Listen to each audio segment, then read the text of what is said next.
I guess I should have been wary the first time my wife came home from her job at the art gallery excited about a new customer. But when you trust someone fully, and they have never given you a reason to doubt them in 17 years, your first thought is to give them the benefit of the doubt. Looking back, that was a mistake. I'm Bobby Sprague, and my wife is Tracy. We met at a university in North Carolina 18 years ago, started dating 17 years ago, and got married 16 years ago. We became parents 14 years ago with a daughter, and then had a son 12 years ago. I work as a manager for a technology company that handles government projects. I make a decent salary, but I'm not wealthy. I earned enough so that Tracy could stay home with the kids when they were younger. 2 years ago, she decided they were old enough for her to go back to work, so she took a 30-hour-a-week job at a nice art gallery nearby. Tracy studied art history in college, which made this job a great fit for her. The gallery mostly served clients who had more money than we did. We live in Charlotte, the largest city in North Carolina and a major banking center. There are many wealthy people in Charlotte, and the gallery was doing well.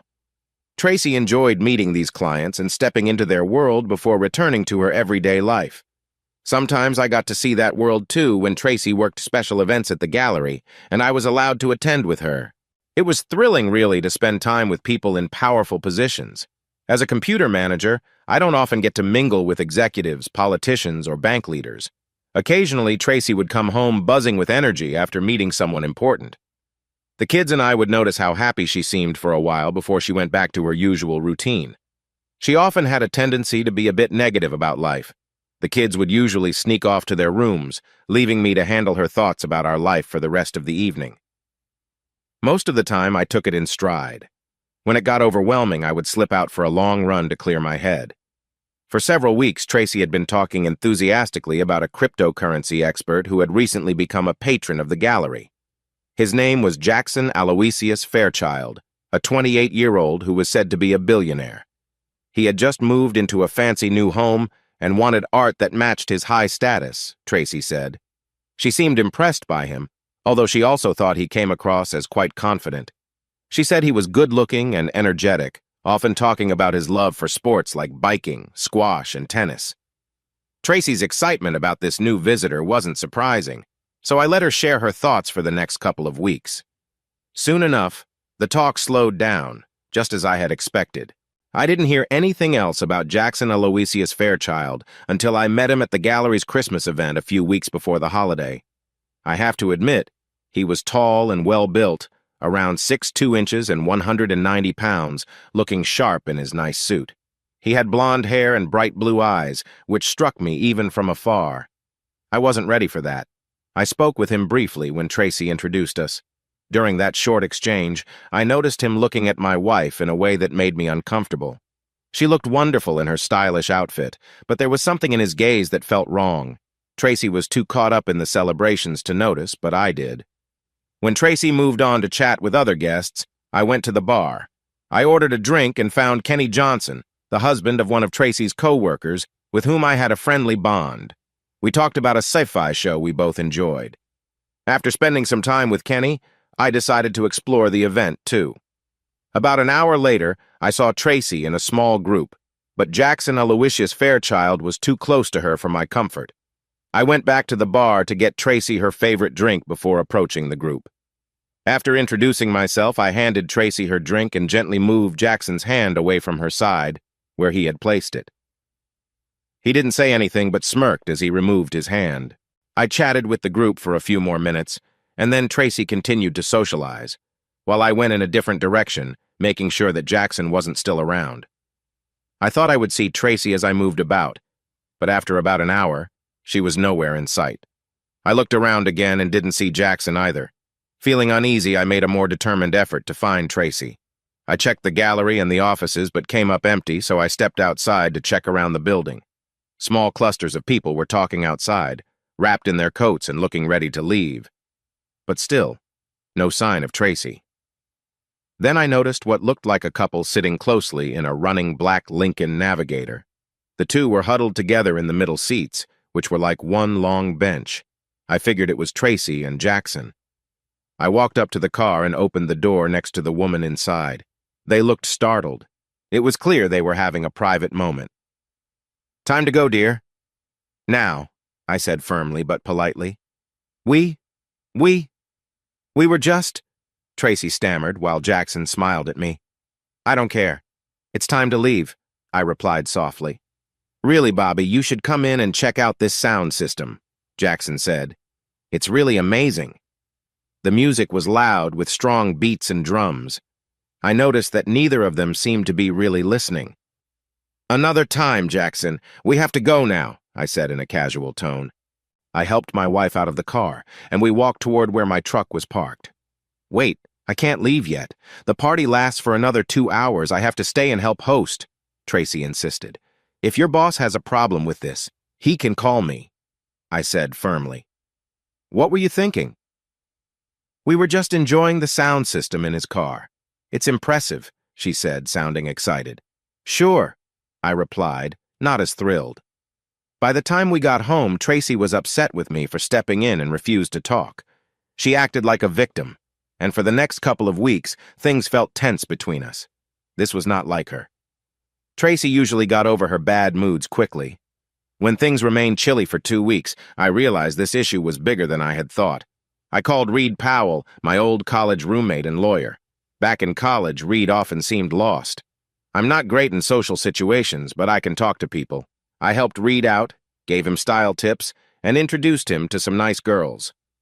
After law school at Duke, he worked in New York City, solving problems for important people. On the phone, I shared what was going on with Tracy and what I knew about Jackson. Reed said he would investigate. Things finally got better between Tracy and me during the Christmas season when the gallery was closed. We connected again, and life felt normal. I forgot about Jackson until Reed called me during Valentine's week. He said, "Bad news, Bobby. This Jackson Fairchild is not someone to ignore." February was dragging on. 4 months later, I wasn't surprised when Tracy told me she accepted an invitation for us to stay at Jackson's beach house for the 4th of July weekend. The guests would include Tracy's boss, Lou, his wife, and 2 other married couples who were friends of Fairchild. Tracy said we would get to the beach house on Friday afternoon and leave Monday midday. Jackson planned to barbecue every day, and there would be swimming, boating, and other fun activities if the weather was good. I quickly disagreed. "We already have plans to go to D.C., I said. "Do you remember that week?" I asked her. "The kids are really looking forward to it, and it might be the last time we all get together before they start high school. It's a special opportunity, Tracy." I made plans for our trip to D.C. back in April, thinking that Tracy's connection with Fairchild was stronger than I had realized. Reed helped me set up the trip, booking a hotel and getting us invites to a family party on the hotel rooftop. The rooftop was the perfect spot to watch the 4th of July fireworks at the National Mall. We would see one of the best shows in the country. When I told Tracy the trip was a reward for a big win at work, it was clear she didn't want to go, but she couldn't really say no. The kids were too excited. 6 weeks later, Tracy said, "Spending a weekend with a wealthy client could really change things for my career, Bobby. I've talked to my parents, and they said they would take the kids to D.C. so we can go to the beach." Without waiting for my answer, she walked away. I called out, "Tracy, you need to come back and talk to me. You can involve the kids, but you don't just walk away from your spouse, okay?" She turned back, looking a bit angry and surprised. I had never spoken to her like that before. I said, "The reservations are in my name. It wouldn't be right for your parents to go in my place. Your plan doesn't make sense." Before she could reply, I pretended to remember something. "Wait, you mentioned Johnson Faircloth?" I purposely got his name wrong.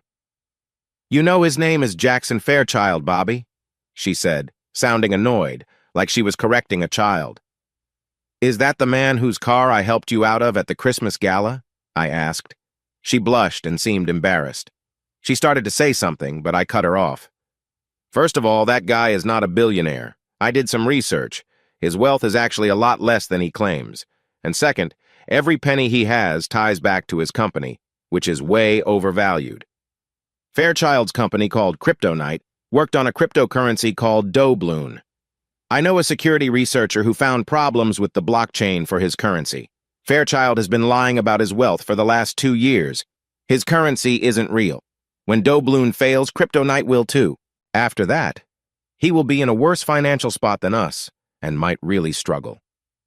And after what happened at the Christmas gala, I wouldn't want anything to do with him. I saw you in the back seat of his car. That wasn't true.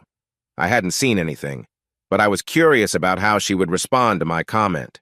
She turned red and wouldn't meet my gaze. I had confirmation. "Are you going to admit it this time?" I asked. "Are you going to get mad at me for the next 2 weeks?" She glared at me, feeling trapped. I continued, "We are not going to his beach house." Tracy looked both frustrated and worried. "I already sent the RSVP, Bobby. Changing my mind now would be a huge mistake." "You should have remembered our plans," I said. "Or at least talk to me before saying yes. Consider this a tough lesson." She wasn't used to me talking like this. I could see her anxiety as her plans crumbled. Quick thinking wasn't her strong point. "I'll just go without you," she declared. I responded calmly. "If you do, our marriage is over." "What?" she said, shocked. "You heard me," I replied. She laughed in disbelief. "You wouldn't divorce me over vacation plans." It sounded more like a statement than a question. "Try me," I challenged. "You wouldn't just leave me. You wouldn't do that to the kids." Again, it was a statement. "You want to miss a chance to make memories with our kids. Instead, you want to drop them off at your parents' house to go with that Fairchild guy," I replied firmly. "Now that we're talking about your choices, you're suddenly worried about the kids? Do you even hear yourself?" "You know his name is Jackson Fairchild, not Faircloth. I hate when you act like this," she nearly yelled. I thought about telling Tracy what Reed had mentioned to me on the phone since February. That might make her reconsider, but I knew I'd lose her trust if I did. She had to decide to stay with me and the kids on her own. With the friendliest tone I could muster, I tried again. "Let me be very clear so you understand where I stand. I will never let you go to that person's beach house, with me or without me. Never." Our plans for the 4th of July weekend stand. The kids and I are going to DC just like we agreed. We want you to join us. You are welcome. If you don't come with us, our marriage is over. Why? It's clear you have a liking for Jackson Fairchild, and that is not okay. You need to follow the rules about others that could affect our marriage. She looked puzzled. "What do you mean, Bobby?" "Do you not remember what happened with Ada Douglas at my office Christmas party 9 years ago? 11 years ago, Ada Douglas was a new hire in the data department where I work. She joined the project team I led. As the team leader, it was my job to support her. Ada was kind, smart, and popular. Many people liked her for her charming personality. Tracy, on the other hand, felt jealousy towards Ada, even though she didn't have to worry. Ada and I shared a good sense of humor and enjoyed similar thoughts on life. We got along well and felt like good friends, nothing more. I was slow to notice that Ada had feelings for me. I realized it only when she shared it with me in a quiet moment. She said I was the only man who had treated her as an equal. Ada confessed that she had feelings for me. I told her honestly that I was flattered, but I was happily married and intended to stay that way. A couple of weeks later, at the Christmas party, Ada had a bit too much to drink. She tried to approach me under the mistletoe in front of Tracy. I managed to gently redirect her as she leaned in. Tracy, who was struggling with her own challenges after our son Terry was born, reacted strongly. When we got home, she was very upset about what happened and insisted that I either change departments or leave my job to avoid Ada. Tracy warned that if I didn't do what she asked, she would think about ending our marriage. I calmly replied, "All right, dear," and the next day, I switched my job. This choice set back my career for nearly 3 years, and if I had stayed in my original role, I might have advanced much further by now. As Tracy thought about the incident later, she seemed regretful. I reminded her, "Ada tried to give me a friendly gesture once, and that led you to ask me to cut ties with her. I respected your wishes. I sacrificed my career for you." I continued, "You were involved with someone else while we were married. By your standards, I could have asked for a divorce then, but I chose to forgive you because I loved you." When I said forgive, Tracy flinched. It was a painful memory for both of us. I went on. "Knowing you were with another man was hard for me. I won't accept disrespect anymore." She looked surprised and hurt, not used to my directness. I made it clear, "I'm serious about this. We will not talk about the beach trip any longer." I walked away, leaving her in shock. as I had never spoken to her so firmly before. Later that evening, Tracy tried to approach me in a more gentle way. As I got into bed, she wore something familiar that I hadn't seen in a while. Instead of asking me directly, she tried to be bold. When I softly expressed my discomfort, she paused for a moment and then said, "Can we please go to the beach? It will be fun, I promise." "No," I said.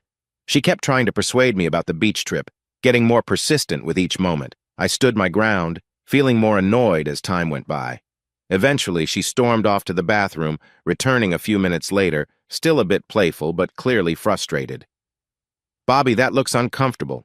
It's too bad you won't get any relief from me until you agree with me about the beach trip. It's our destiny." Her playful tactics only added to my annoyance. Then I remembered something funny I had heard a long time ago, and I couldn't help but laugh. "Why are you laughing?" Tracy asked. I shared a funny saying from her Uncle Phil. When your partner starts using your feelings to get what they want, that's a clear sign something is wrong. Her face changed when she heard this. While there was more to Uncle Phil's saying, I simply said, "You aren't being fair, Tracy, so let's end this." She immediately got upset, tears in her eyes, wrapped herself in her favorite blanket, and left the room. The next morning, I woke up to find her snuggled up next to me. When she saw I was awake, she took my hand gently and said, "I'm sorry about last night. I shouldn't have tried to manipulate you, and that's not who I want to be." "You apologized well," I replied. "I forgive you," she said. She stroked my arm and asked, "Can I make it up to you?" "You've decided to come with us to D.C. then?" I inquired. "No," she replied. I gently moved her hand away and said, "Then it's best we don't get too close until you think about it again. Getting involved now would just complicate things when we're apart." "You're serious about that?" she asked, surprised. "Yep," I confirmed. A few nights later, Tracy came to me after dinner and said, "Can we talk in private?"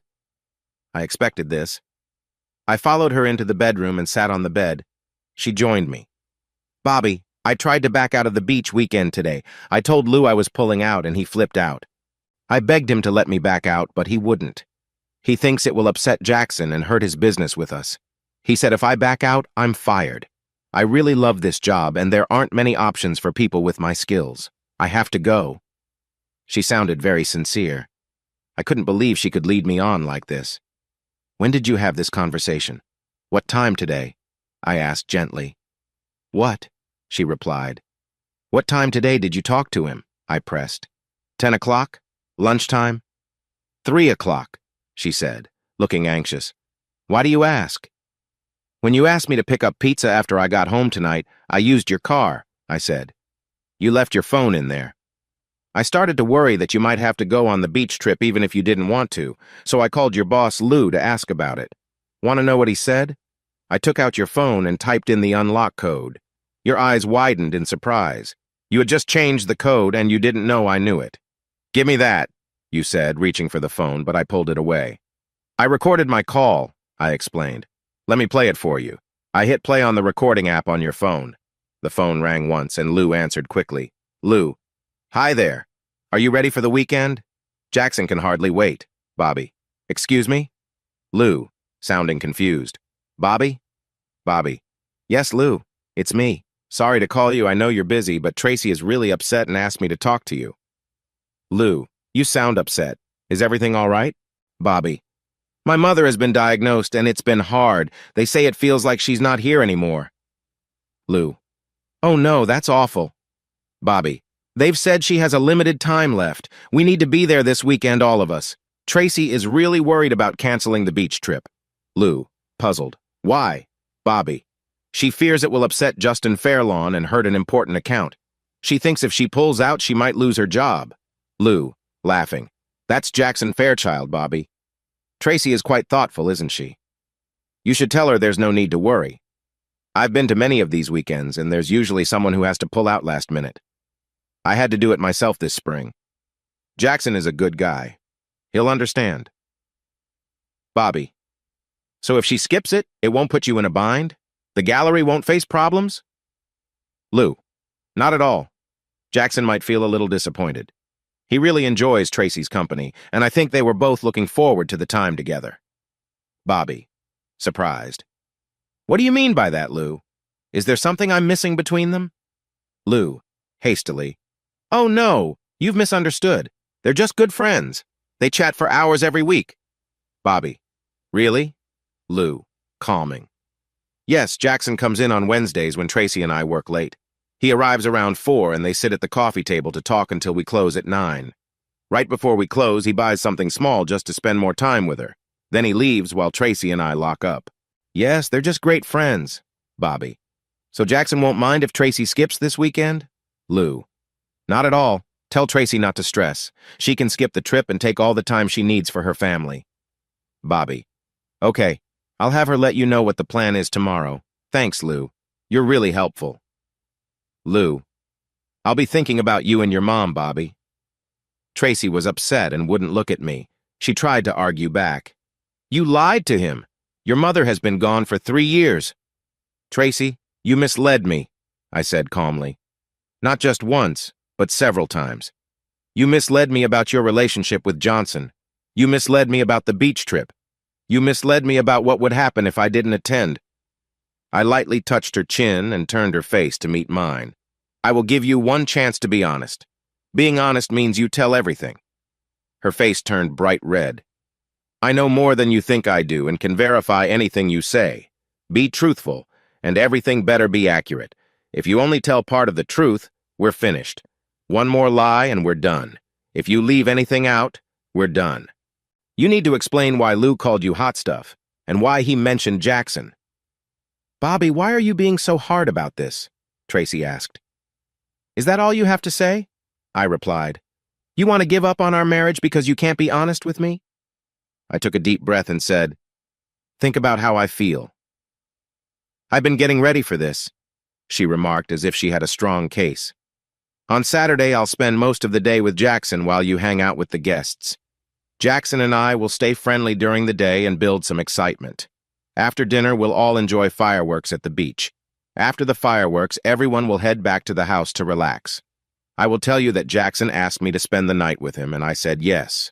You will probably be tired after a long day and won't want to deal with the problem, so you'll let me go. It's important to keep it simple. We need to handle this without making it tense. Once you see it happening, you'll realize it's not a big deal. Her plan sounded too hopeful. I also noticed she acted like it was bound to happen. What would stop me from talking to Jackson about this? I asked. Tracy laughed. Have you seen him? He's much taller and stronger than you. It wouldn't turn out well for you. Just because you haven't seen me in a tense situation doesn't mean I can't defend myself, I replied. I also know how to use different ways to protect myself. You're wrong to trust your friend's ability to handle this. Be realistic, she said, shaking her head. We both know you wouldn't stand a chance. And that shows the disrespect your actions have brought into our relationship. I raised my voice. Please, Tracy. I stood up and started to walk away. She grabbed my arm, asking me to stay. Please, I'm sorry. I didn't mean to be rude. I just wanted to be honest. I care about you and don't want you to get hurt. I would never let someone treat you badly, even if it costs me a lot, I said firmly. If you can't see that, maybe we shouldn't be together. She listened and nodded. I understand. I'm sorry. Can I at least finish telling you the plan? Whose plan? Is this yours? We created it together, Tracy replied. Who do you mean by we? She didn't answer. On Sunday, Jackson and I will spend the whole day on his sailboat, Tracy continued. While we're out, you won't even notice we're gone. The women will be shopping and the men will go fishing. They say it will be fun. I know you like fishing. I was surprised she thought that. I hadn't fished since camp, and it wasn't my favorite thing to do. I also didn't like small boats. Tracy smiled. The women will shop while the men fish. Everyone will meet up in the late afternoon. After that, Jackson will cook steaks for dinner. That night, I'll be with him on the sailboat.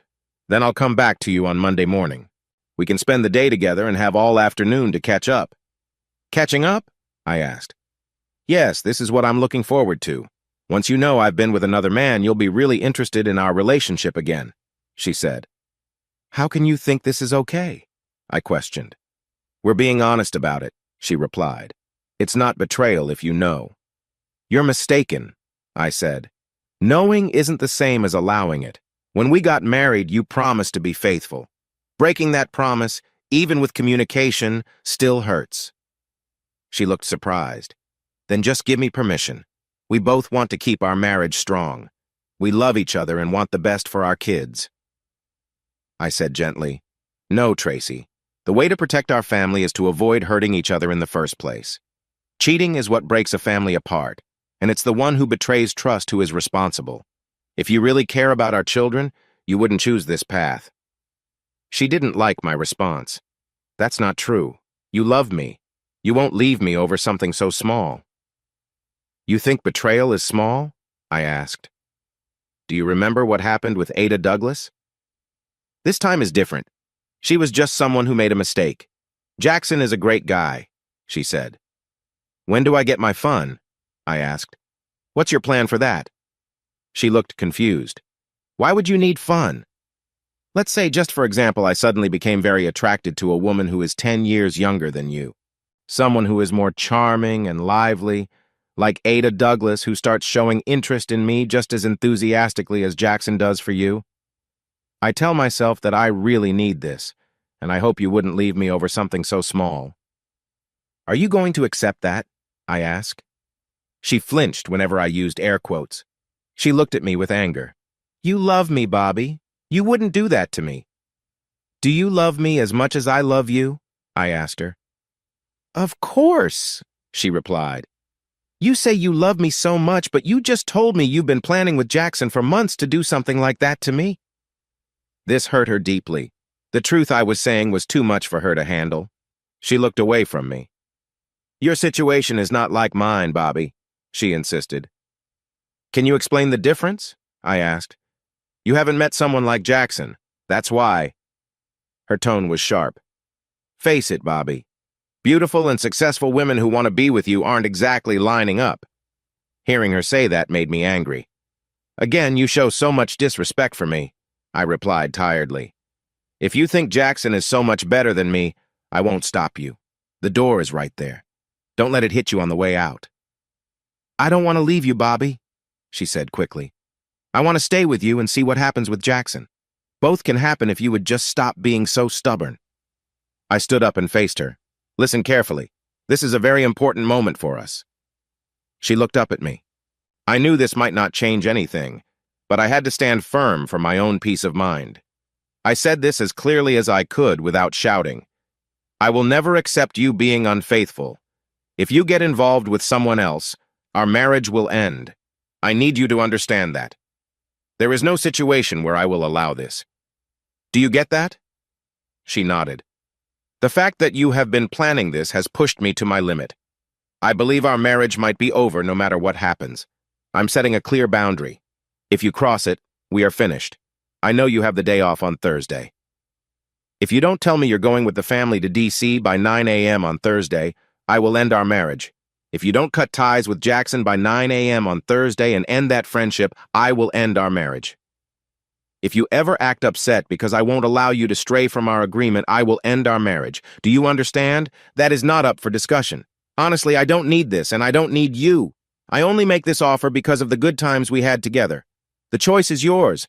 I expect to hear your decision by 9 a.m. on Thursday. As I started to walk away, Tracy said, You can't come between us, Bobby. You're too good, and we care for each other. I reminded myself that I needed to tell the kids to invite their friend on the trip to D.C. If Tracy didn't come, it might be a fun time for them. On Thursday morning, I woke up at my usual time, even though I had planned to take the day off. I felt really low and couldn't focus. As the week went on, Tracy became more cheerful and affectionate with me. Worse, she acted like I had already agreed to let her go. She often said, You are a good man for allowing me this, Bobby. Thank you. And she would rush out of the room before I could answer. It was clear she had decided to follow her own path and believed it was okay for us. This made me feel even more sad as I started to accept it. I couldn't tell if she truly believed everything would turn out fine. Interestingly, both of my children found friends whose parents agreed to let me take them to D.C. as a single parent for a week. I was unsure about making plans on short notice, but the mothers were very helpful. Notably, Naomi, the mother of Marissa's friend, called me several times to talk about why Tracy wouldn't be joining us. I kept my answers simple, but she quickly understood our deeper issues. I didn't go into details and asked her to keep the situation private until I could talk with the kids. Naomi promised she would. 4 years ago, I learned my husband was not being faithful again, she shared. I knew I was facing a divorce. Even though I was upset with his actions, I still thought he was the one for me, and that I would be alone and unhappy. I was in a dark place. I was wrong. Being free from someone who isn't right for you can actually make life better, even if you are alone. You won't feel lonely if you stay busy. Being active, even in small ways, can really improve life. I thanked her for her support. If you ever need a friend to talk to, Bobby, I'm here for you. Call or come by anytime, she offered. On Thursday morning, I walked into the kitchen and saw that Tracy was starting to cook a big breakfast for the family. Pancakes, eggs, hash browns, sausage, and melon. Everything was ready but not yet cooked. She was so cheerful, singing as she worked. My heart felt heavy. She took a deep breath and smiled. Let's talk before the kids wake up, okay? She led me into the den and closed the door.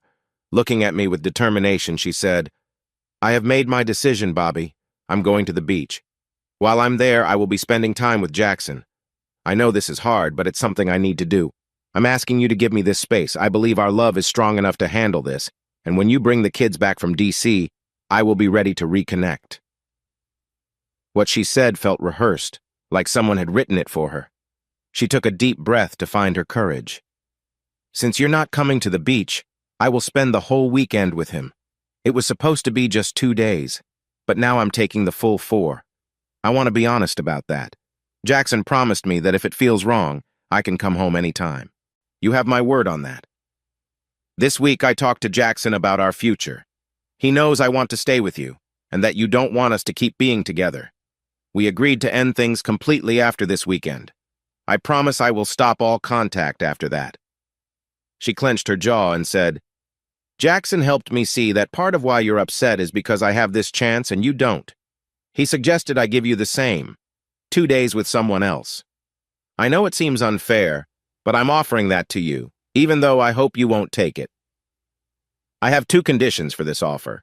First, you need to tell me clearly that you intend to take it before you do. I expect honesty, just like I have been with you. Second, you need to be careful in your choices. Jackson and I checked our health, so we know we're both fine. I won't stop you from being with anyone else if you choose to. You can take this chance if you want, but I hope you make a wise choice. Seeing my upset face, she winced. Bobby, I didn't mean it like that. It came out wrong. She tried to hug me, but I gently moved away.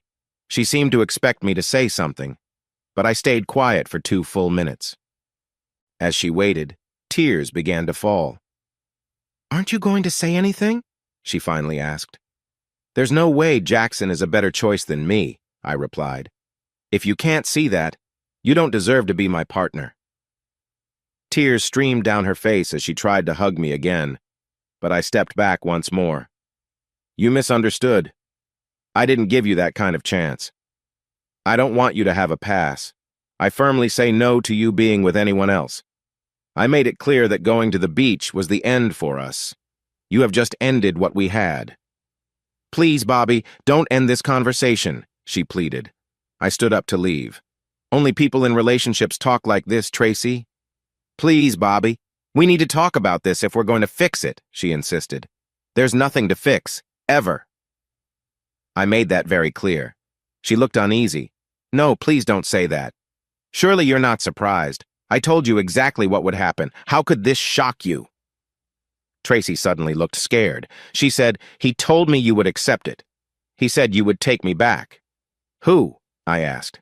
Jackson, she replied. I hardly know him. We spoke briefly at the gala. He doesn't understand me and is misleading you, I explained. And what does he want? She asked. Jackson seems to enjoy creating issues for others, I replied. She rolled her eyes. We can work through this, Bobby. I promise you'll see, she said. I couldn't help but laugh. You keep saying things like, I promise and I swear as if they mean something. Have you forgotten the vows you made to me? You've already hurt me. It feels like you're trying to make me doubt us while you focus on him. Your promises don't mean much now. I'm really let down. That made her cry. I stood up. Look, I have a busy day. I got a call and an email this morning. I have to go to a business dinner tonight.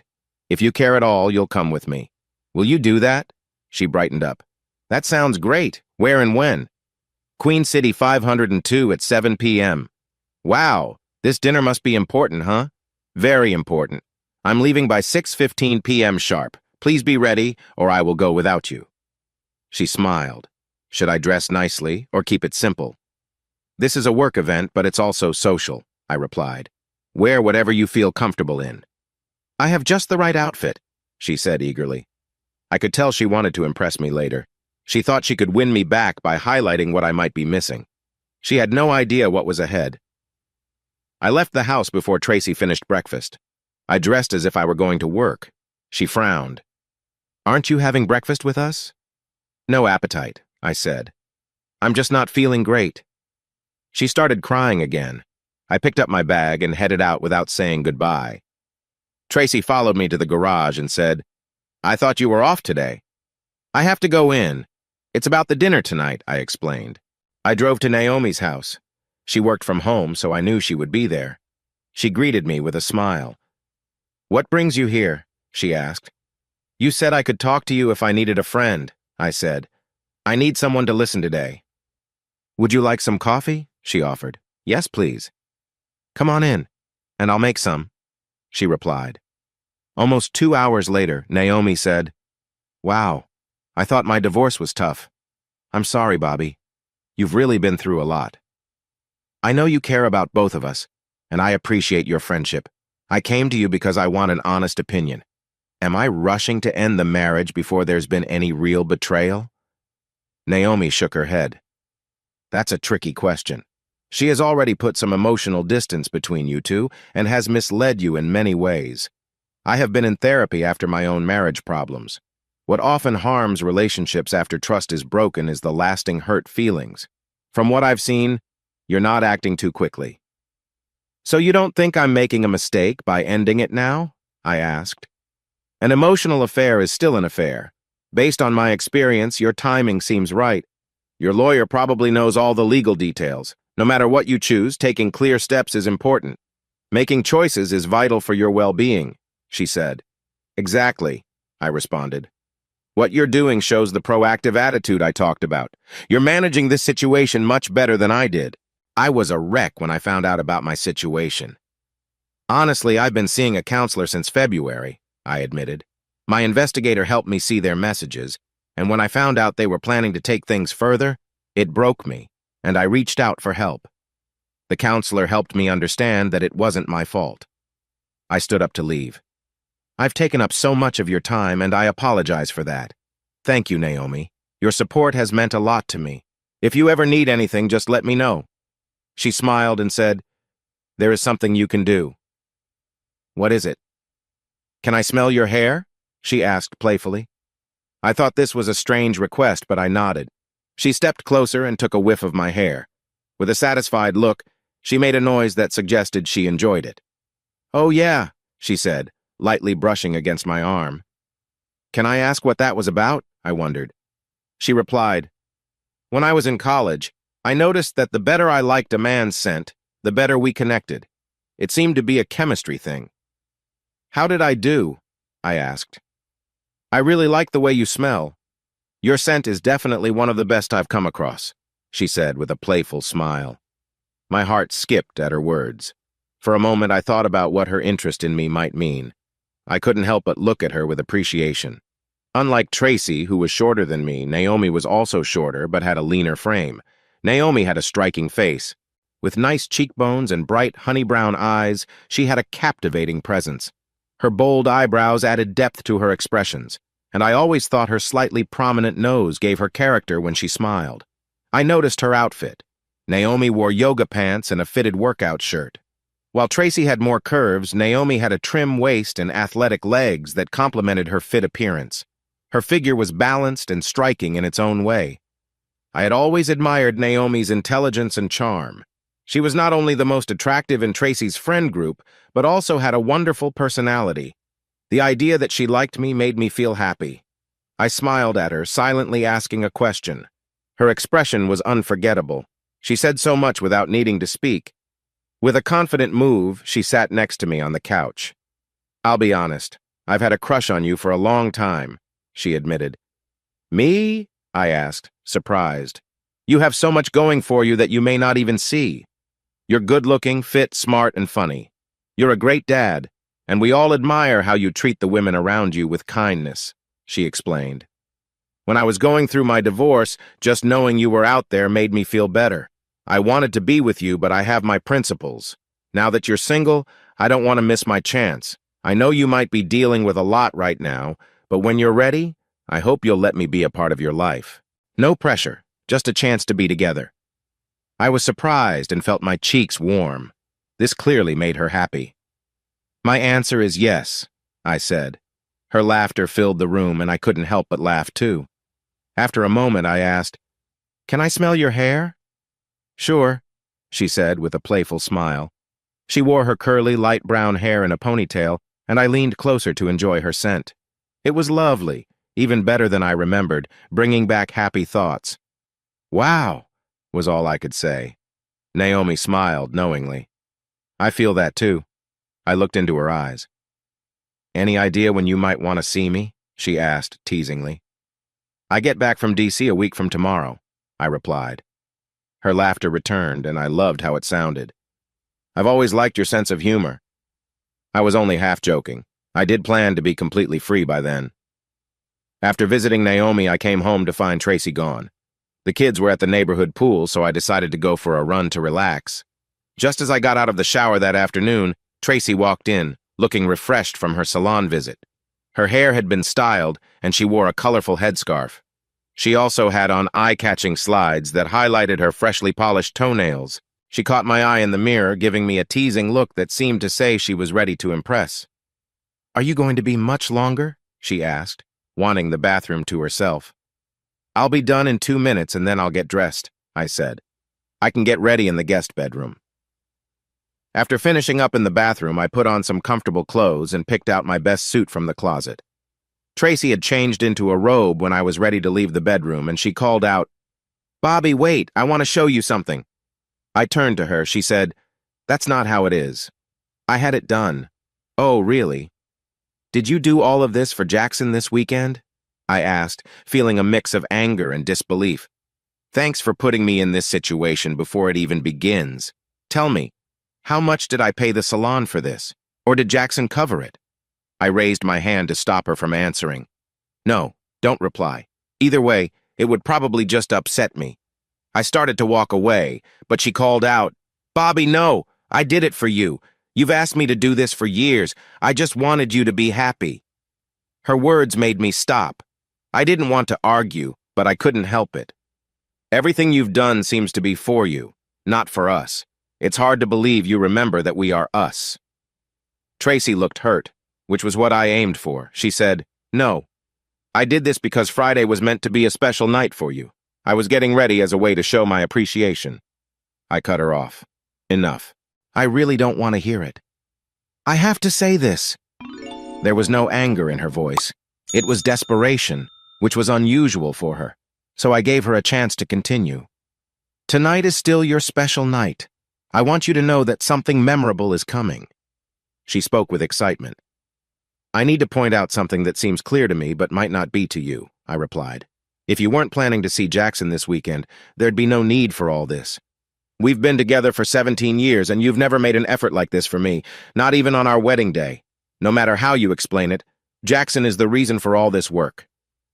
She was silent, taking in what I said, and her expression showed I was right. "I believe your preparations are really for your time with Jackson. You see it as a chance to impress him. Haven't you been led to expect something amazing from him?" She turned red, but didn't deny it.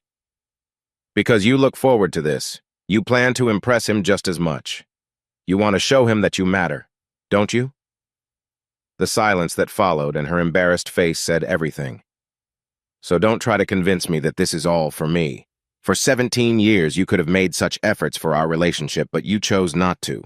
It's clear this is all for him. When she began to speak, I interrupted, "Have you noticed how our closeness has been since you met him?" Tracy didn't answer, but her worried look showed she was facing the truth.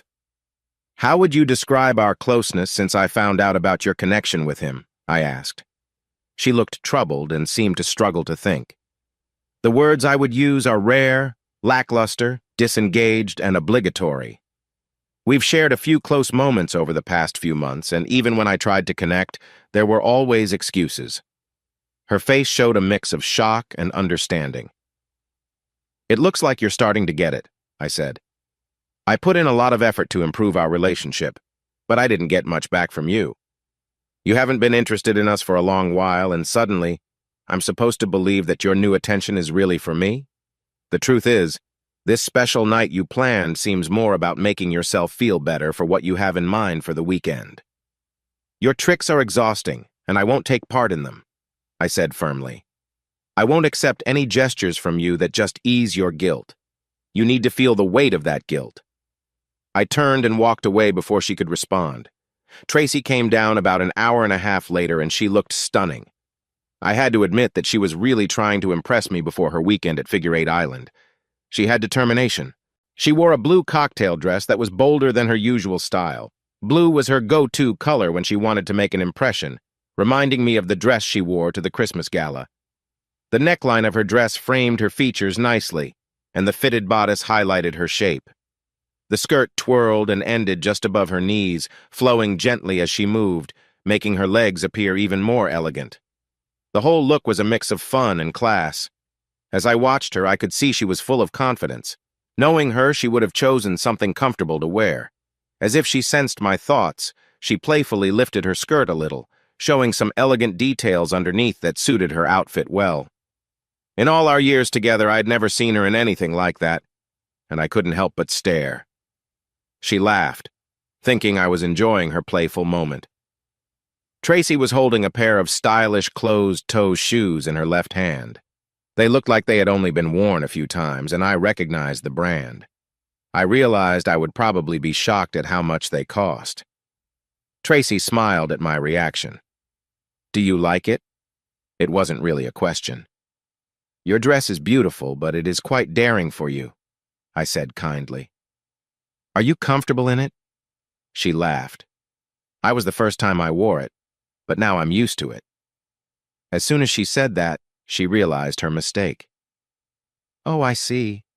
So you've been having fancy dinners without telling me," I said with a hint of disappointment.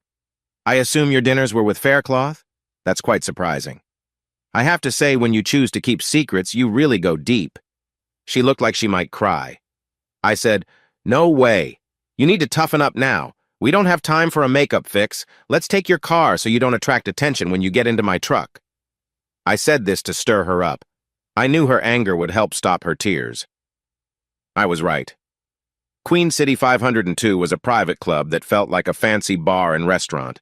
It had a nice dining area and several small private rooms that looked like cozy living rooms from the 1800s. You could eat in the main room or rent a private space for drinks and quiet talks, coming back to the main area whenever you wanted. I wasn't a member of QA 502 because I didn't have the money, but my old college roommate Reed Powell was. He was well-connected and many people were grateful to him. He helped set up this evening for me. I walked Tracy into the club on my arm. She grabbed my arm without me even offering. She had been quiet in the car and seemed annoyed. That was fine with me. As we entered, the hostess smiled brightly. She said to Tracy, "Miss Sprague, it's great to see you again, especially on a Thursday. Is Mr. Fairchild joining you tonight?" Tracy turned a bit red and glanced at me. "No, Nora, I'm with my husband tonight." When she said husband, Nora's face changed for a second, but she quickly hid it. I said, "I'm Bobby Sprague. We're here for the Reed Powell event tonight." Nora smiled again and said, "Very good, Mr. and Mrs. Sprague. Please follow me." As we walked, Tracy whispered, "What is Reed doing here, Bobby?" "You've been here before? They think you are Miss Sprague? Did you leave your rings off when you came here with Jackson?" I asked. She turned red but tried to act strong. "You said this is work-related." "You're mistaken," I replied. "I said it's a business event, not work." "Are you in business with Reed?" she asked. "You'll see," I said. The room we entered was beautiful, decorated in a Victorian style with leather, dark wood, rich fabrics, and lace. Reed was talking to some guests. When they saw us, their conversation stopped. Reed stood up, greeted Tracy warmly, and offered her a friendly gesture. "What a nice surprise to see you here, Reed. Is Heather with you?" Tracy asked. Reed shook his head. "Not tonight, Tracy. She's at home with our kids. Tomorrow we're heading to the Hamptons for the weekend with my boss. Heather is really looking forward to it. She's eager to be part of that crowd. But you know me, I'm not too excited." Reed then gave me a friendly handshake. "How are you doing, partner?" he asked. "About as well as we expected," I replied. Reed nodded. This short exchange made Tracy look sad again. Reed felt a bit embarrassed knowing what was happening, but that was okay. Reed introduced us to the people in the room. Ben Daniels was in his late 50s with a kind face. Arturo Delgado was a man in his 30s who looked like he had been in the military. Dr. Julia Costa was a beautiful Italian woman in her mid-40s. She was fit, wealthy, and spoke with a slight accent in English. Ami Boudreau was a tall, strong woman in her early 30s, and Jamal was a stylish African-American man in his early 20s, dressed perfectly. We all sat down and Reed said, "Julia was just sharing a story about her first time in the States." Julia began telling us how a pipe burst under her sink while her husband was away on business. She didn't know how to fix it, so she tried calling a plumber for help. She was a great storyteller, even in another language, making the story exciting. The ending had an embarrassing twist for her, but it made everyone laugh and helped break the ice. While we were laughing, a man in a butler's outfit entered. He placed a drink in front of Tracy and said, "Your usual Miss Sprague." Tracy replied, "Thank you, Bernie," trying to ignore the little mix-up. Bernie then went to a cabinet that opened up into a bar. He said, "I'm Bernie. I'll be your butler for the evening." He moved around the room, greeting each person politely and asking about their drink choice. He prepared the drinks with careful movements. I ordered my usual double bourbon, and he added a large ice cube. Once everyone had a drink, Bernie closed the bar and said, "If you need anything at all, or if you'd like to start your dinner, just pull the call button on the wall. I'll be here in a moment. Enjoy." After he left, Julia turned to Tracy. "Miss Sprague, do you come here often?" "Please call me Tracy, Dr. Costa," Tracy replied. "Mrs. is correct, not Miss. I didn't want to embarrass Bernie, so I let it go. I've been here for dinner about 5 times and once for lunch. What about you, Dr. Costa?" Julia smiled. "Just call me Julia. This is my first time here, but I've heard wonderful things about this place. They don't have clubs like this in Torino. I've looked forward to this evening for 3 weeks. Can you tell me what to expect?" Tracy thought for a moment and said, "As you noticed when Bernie came in, the service here is outstanding. If you walk in here 10 years from now, they will recognize you, call you by name, and they'll remember your drink order from 10 years ago without needing to ask." It was that kind of place. The group was impressed. Julia asked, "I've heard the menu here is quite good. What can you tell us about it?" Tracy talked about the menu. She mentioned 2 dishes she had tried before. Once she had fish, and another time she had seafood pasta. She said, "They were both good, but I wouldn't order them again. I really recommend the prime rib. It's amazing. Once you've tried it here, you'll want it every time." She said this confidently. After that, we went around the table, and everyone shared a story that was both funny and a bit embarrassing. Tracy went just before me and told a story I had never heard. It was about an adventure she had before we met in college.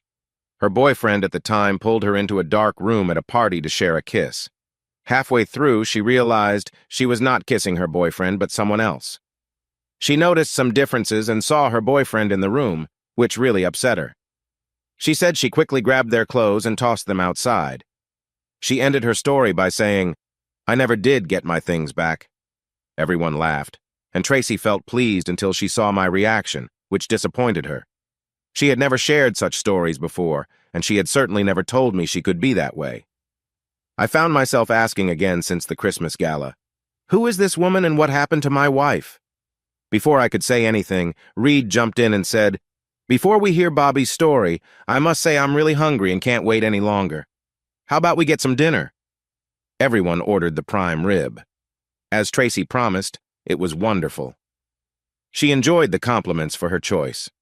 Although the group didn't have much in common, the conversation flowed easily, and it turned out to be a lovely evening. We talked about the stories we had heard so far. Most agreed that Jamal's was the funniest. He grew up in a wealthy area of Lower Harlem. His mother was a doctor, and his father was a lawyer.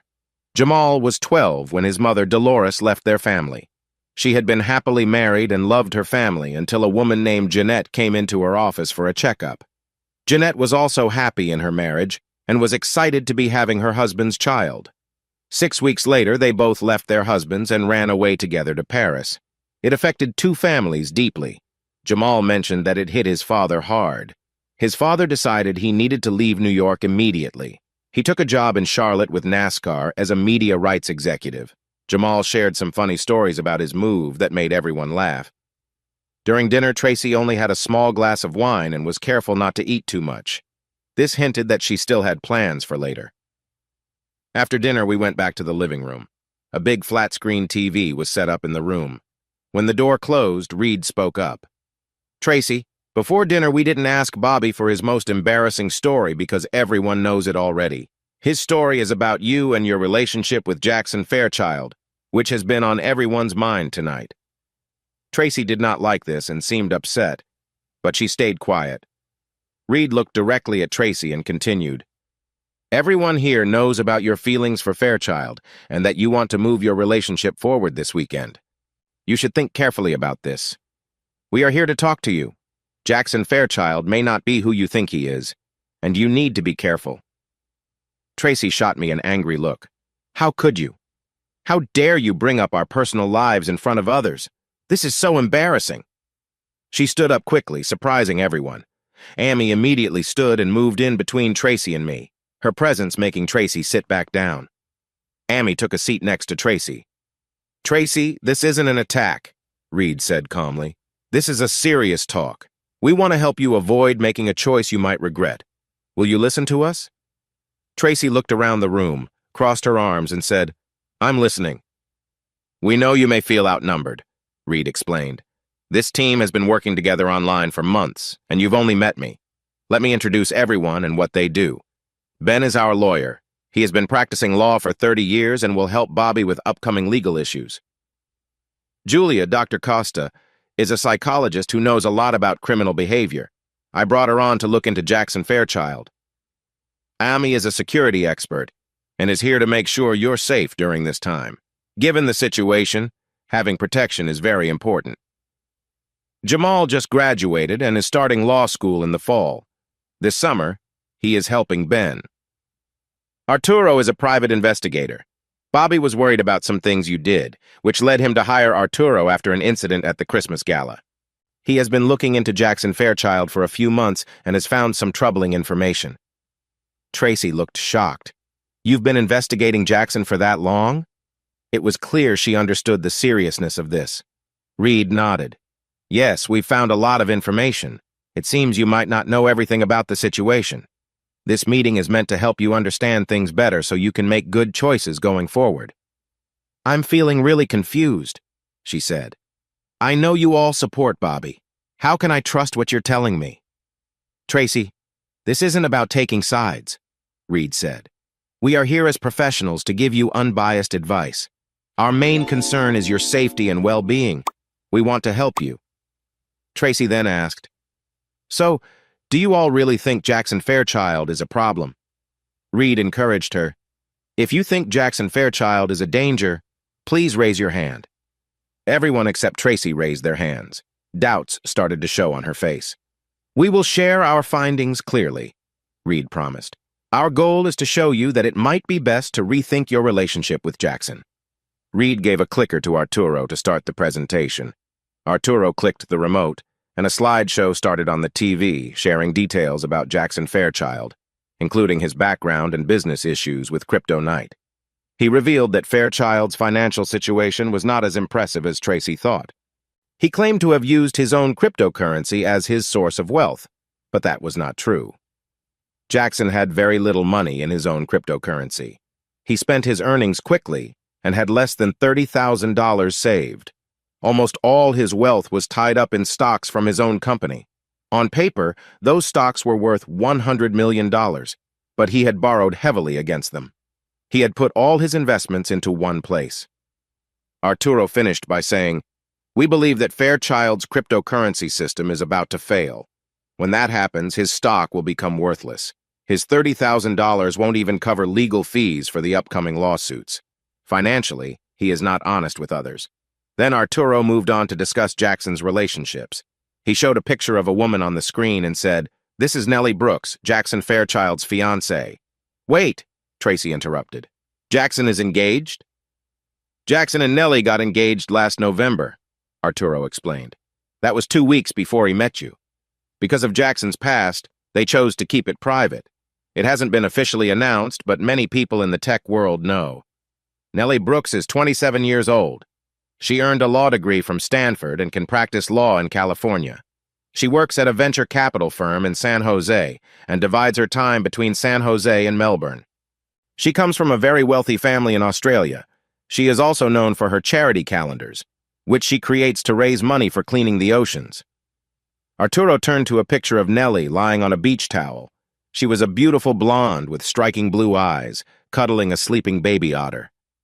It looked adorable. Tracy covered her mouth, clearly thinking, "Why would he come after me when he has that?" None of her thoughts made sense. Arturo then spoke about Fairchild's previous engagement. His former fiancée, whom he met in college, was also beautiful and successful. She quietly ended the engagement about a month before the wedding, saying she needed to focus on her own growth and had second thoughts.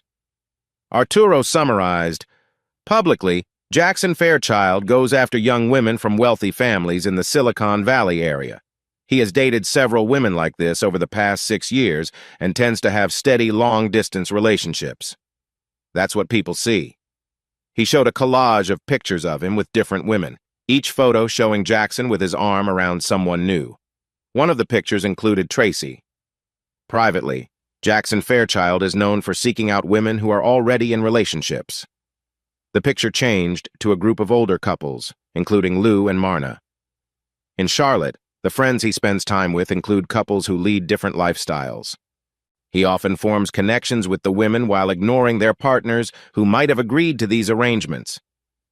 What Fairchild truly enjoys is drawing in committed women into tricky situations. He uses his social connections to find those who might be vulnerable and then builds these relationships. Fairchild calls these women his angels, a twist on the term angel investors. For clarity, I will call them his supportive partners.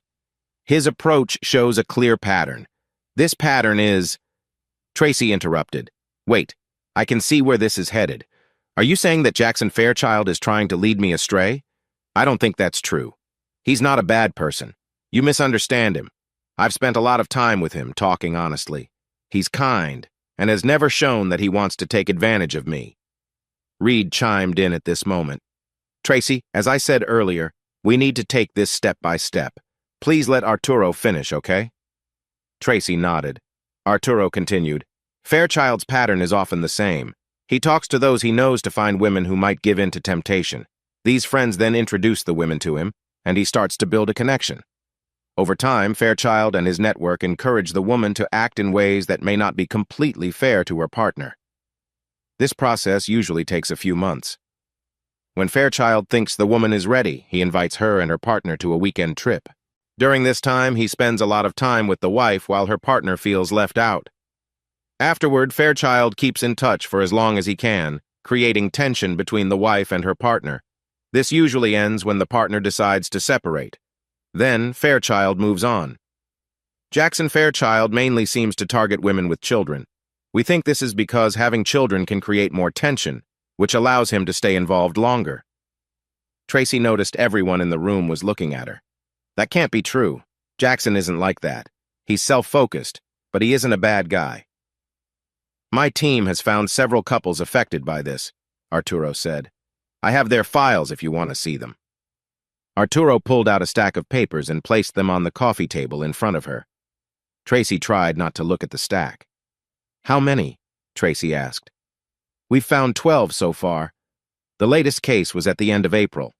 He got involved with a real estate agent from Cornelius, North Carolina, and her partner at his beach house. A week later, the partner had serious legal problems due to family disputes."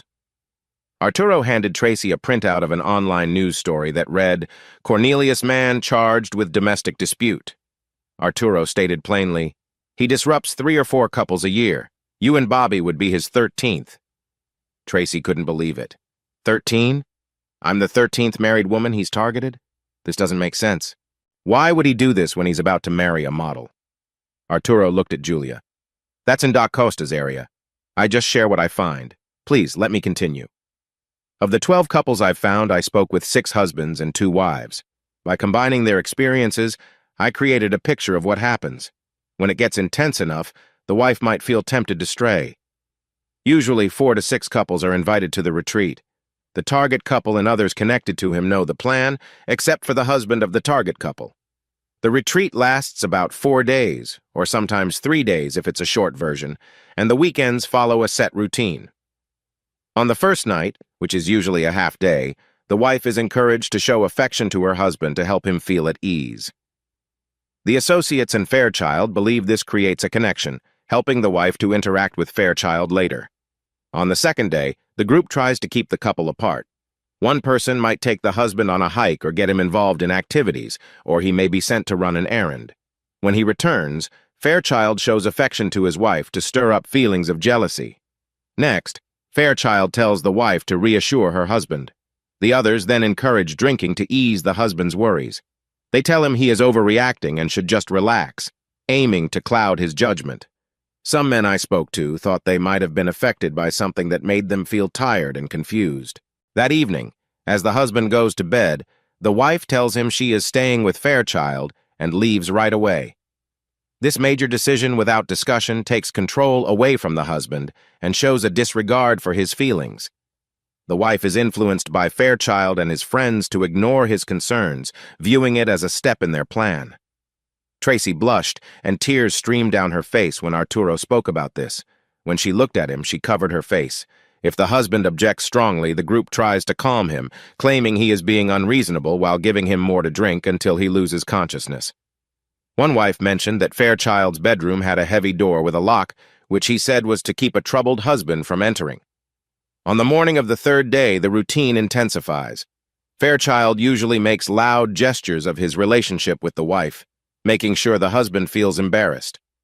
When the husband shows signs of upset, the group tries to comfort him, using emotional reasons, often mentioning how their actions might affect the children to keep him in line. They start offering him drinks earlier in the day. After breakfast on the third day, Jackson takes the wife onto his sailboat, convincing her they need to stay anchored due to rough seas. However, the sailboat is actually docked in his yard, creating a false impression. If she disagrees, he insists they must stay for safety reasons. While the wife is with Jackson on the sailboat, the husbands are told they will join a fishing trip, which is canceled at the last moment because of supposed bad weather. This leaves the husband at the house while the sailboat is just behind it. Arturo showed images of Fairchild's yard on the television screen. His house is on the mainland side of the island and has a dock for the sailboat. Look how close the dock is to the pilings. The boat can be reached from the dock using a gangway. Once Fairchild and the wife were on the boat, he pulled the gangway in, making it hard for anyone to join them. This left the wife with few choices. The sailboat felt like a little fortress surrounded by water. It would be tough to get on board from the water without help. Look at how the boat can be seen from the back windows of the house and the deck, but the neighbors can't see it, Fairchild said. The lights from the house brighten the deck of the boat, especially the flat area above the cabin. Jackson and the wife like to relax there, often catching the attention of the house. I heard something from all the husbands about the sailboat. Sounds travel easily over water, so conversations and noises could be heard in the backyard. When Fairchild and the wife were on the sailboat, their voices carried to the beach house. One wife told me that during close moments, Fairchild would say things aimed at teasing her husband. She didn't know that her responses could easily be heard by him, which affected him deeply. By the evening of the third day, the wife was still with Fairchild on the sailboat, On the morning of the fourth day, Fairchild and the wife spent time on the sailboat's deck while the husband was away. I learned from a few people I talked to that others sometimes joined them during these moments. Some wives felt a sense of freedom on the sailboat and enjoyed the chance to be there. One wife said Fairchild told her to enjoy the moment and to consider it a unique experience, while suggesting that choosing her husband was not the best option at that time.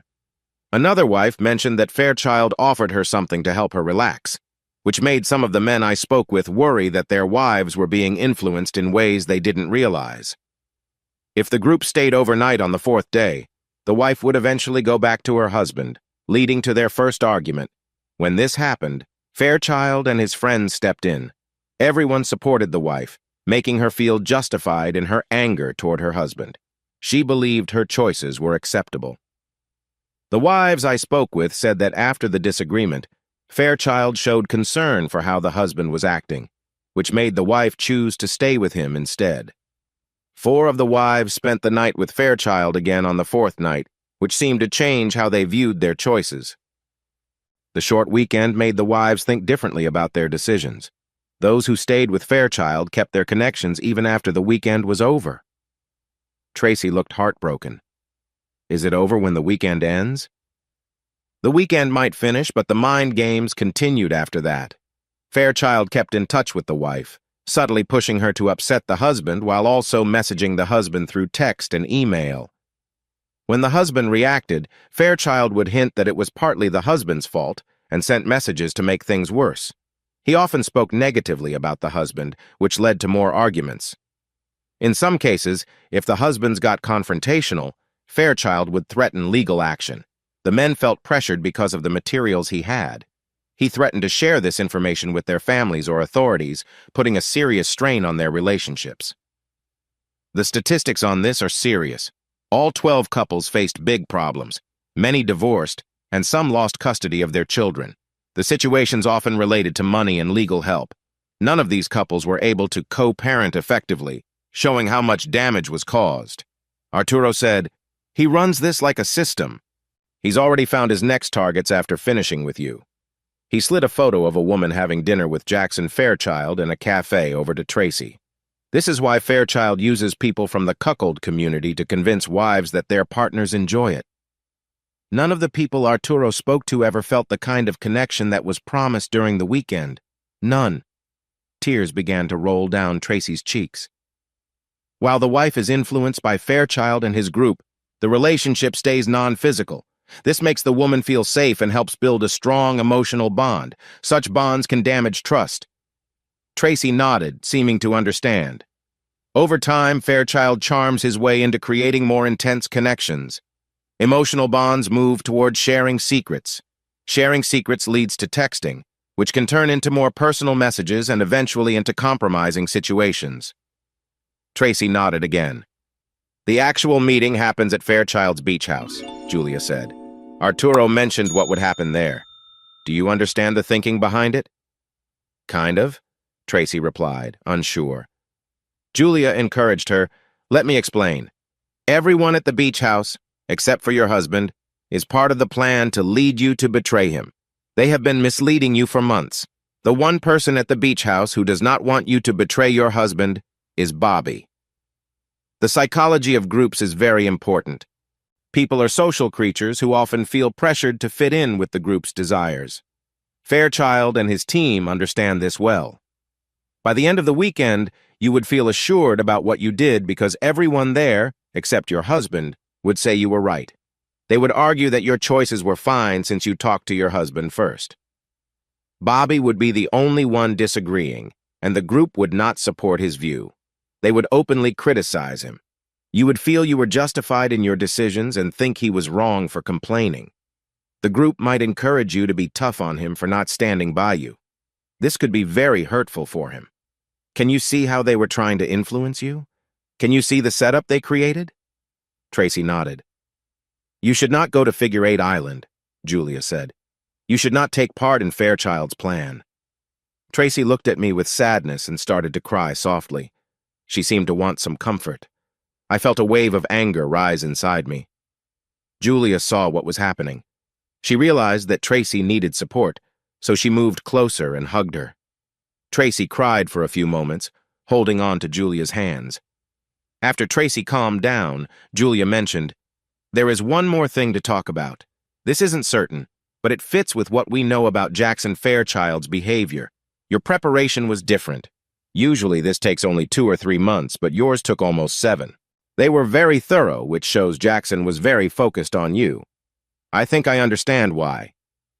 "Why?" Tracy asked. "At the Christmas gala, your husband stood up to Jackson. He took Jackson's hand off your hip and pulled you away from him later. These were clear statements. Bobby stepped in twice to protect you.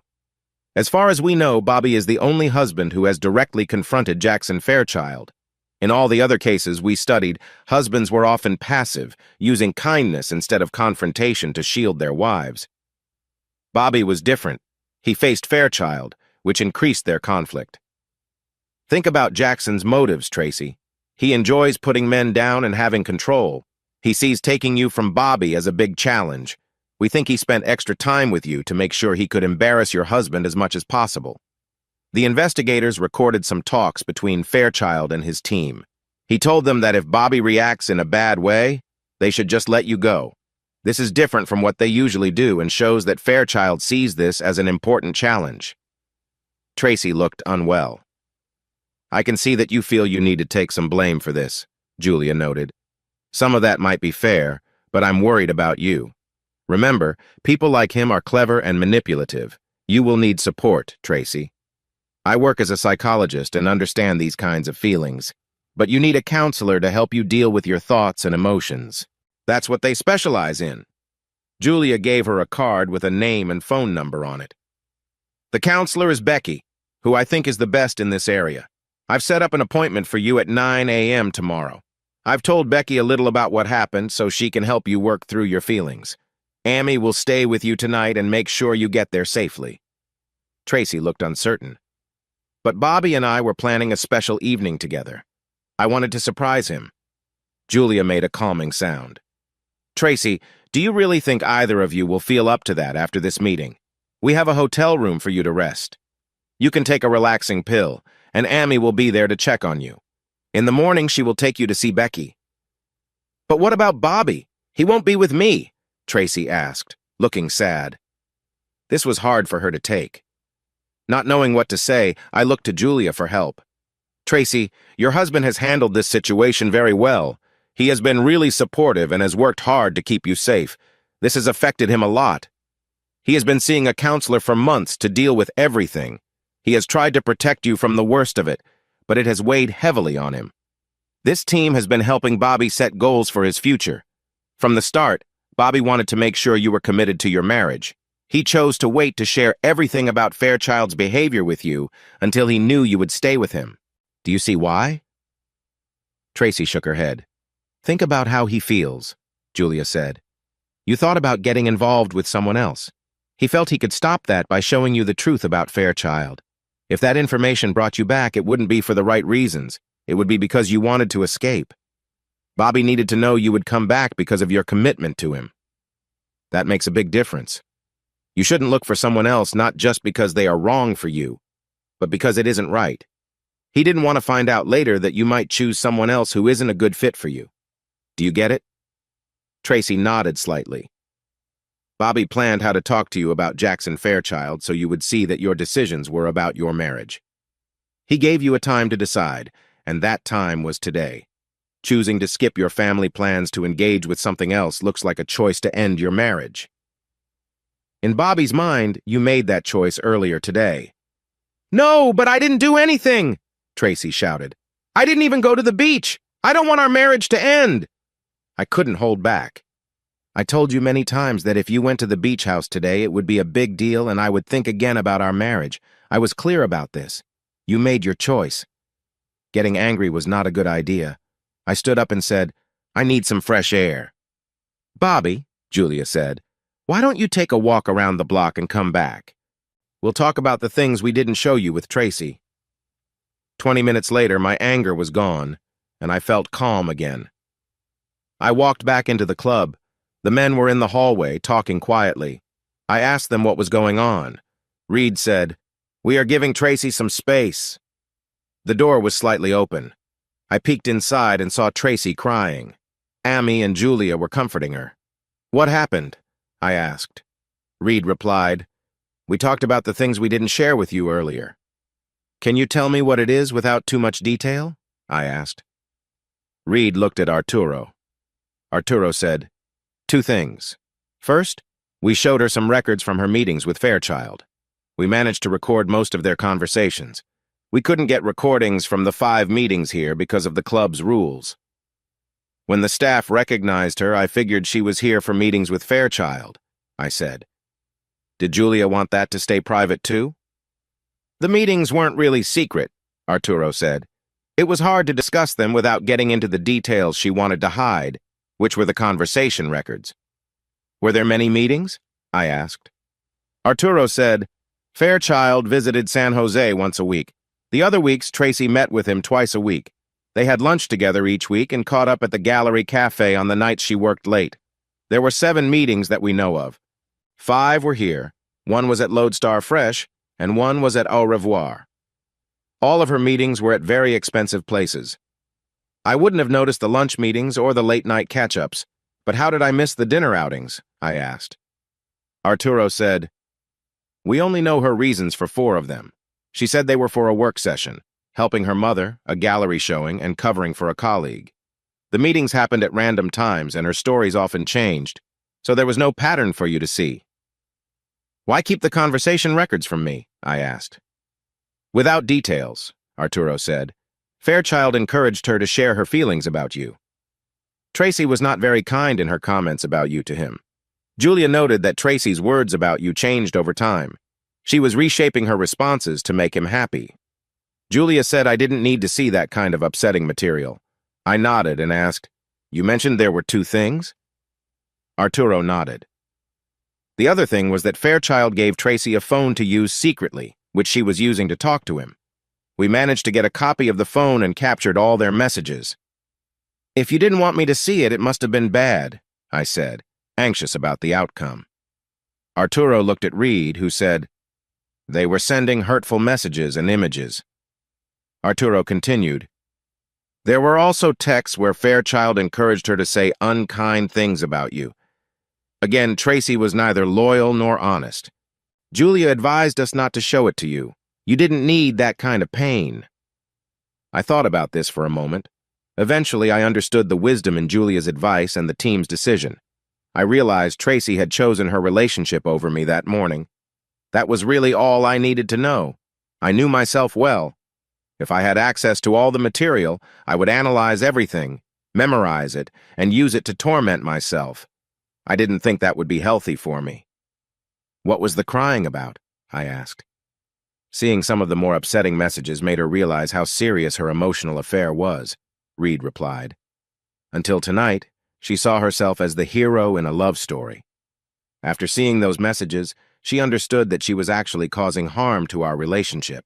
When she realized that you would find out and wouldn't accept it, she understood your marriage was over. She couldn't handle that thought. "But I don't know it," I said. "You wouldn't let me see it." Ami appeared at the door and said, "We've got things back under control. Please come back inside." Tracy was sitting next to Julia. Her makeup was gone, and her hair looked messy. Her face was puffy and swollen. She looked up at me for a brief moment but looked away when she saw my serious expression.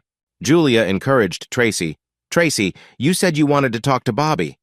Bobby, facing the evidence that Arturo's team gathered against me while I was with Jackson Fairchild, was terrible for me, Tracy said. "Over the past 6 months, I did many things I thought were small and unimportant breaks of your trust. Each was a little mistake, made separately without thinking about the other mistakes I'd made. I saw them as single minor issues rather than a larger problem in our marriage. What I realized tonight is that these little actions added up and hurt our relationship a lot. I am heartbroken by the extent of the damage I caused. I never meant to ruin what we had." She shifted her position to look at me more directly. "I acted without thinking about how it would affect us. I believed many things would stay hidden, so I didn't think about the hurt you would feel if they came out. I'm sorry, Bobby. You deserved better from me. I know you see my choice this morning as a breaking point, but I ask you to think again.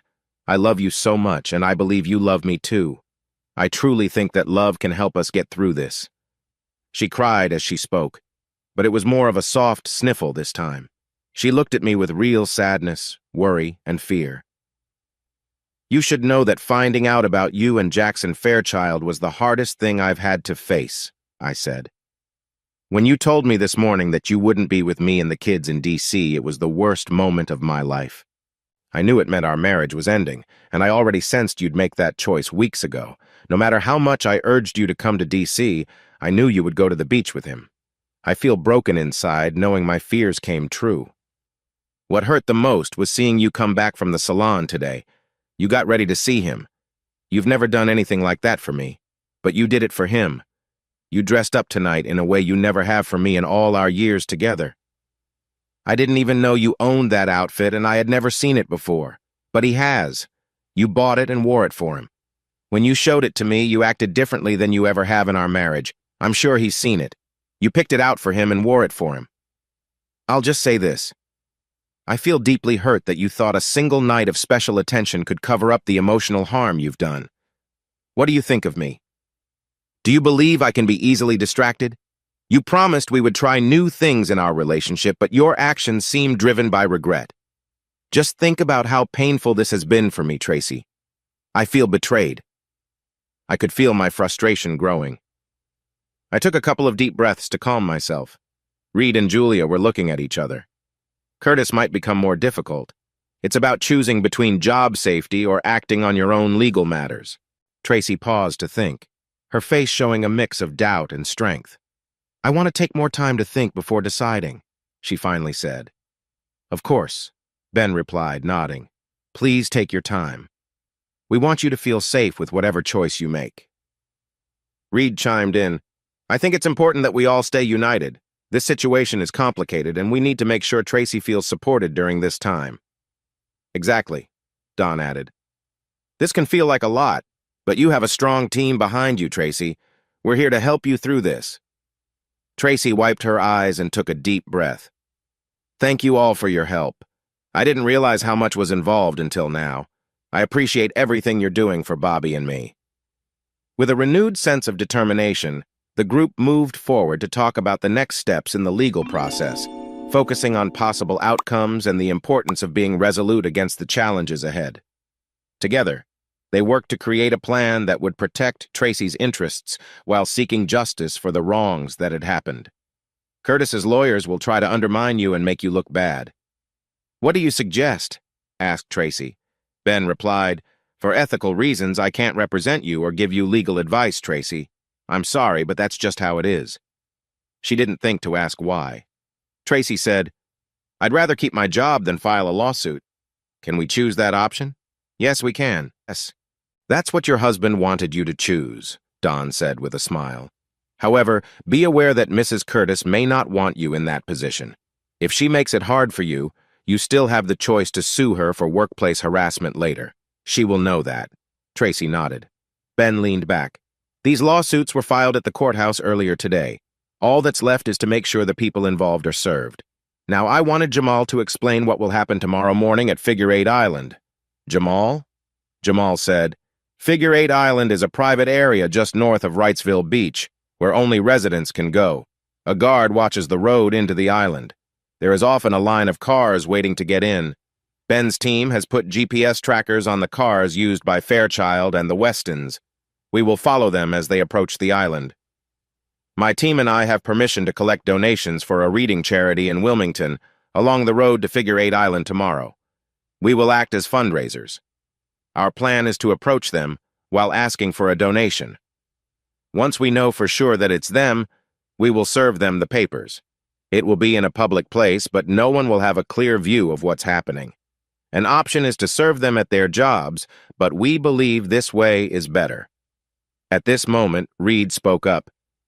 "Doc Costa thinks that Fairchild and the Westons may react badly toward you and Bobby once they are served.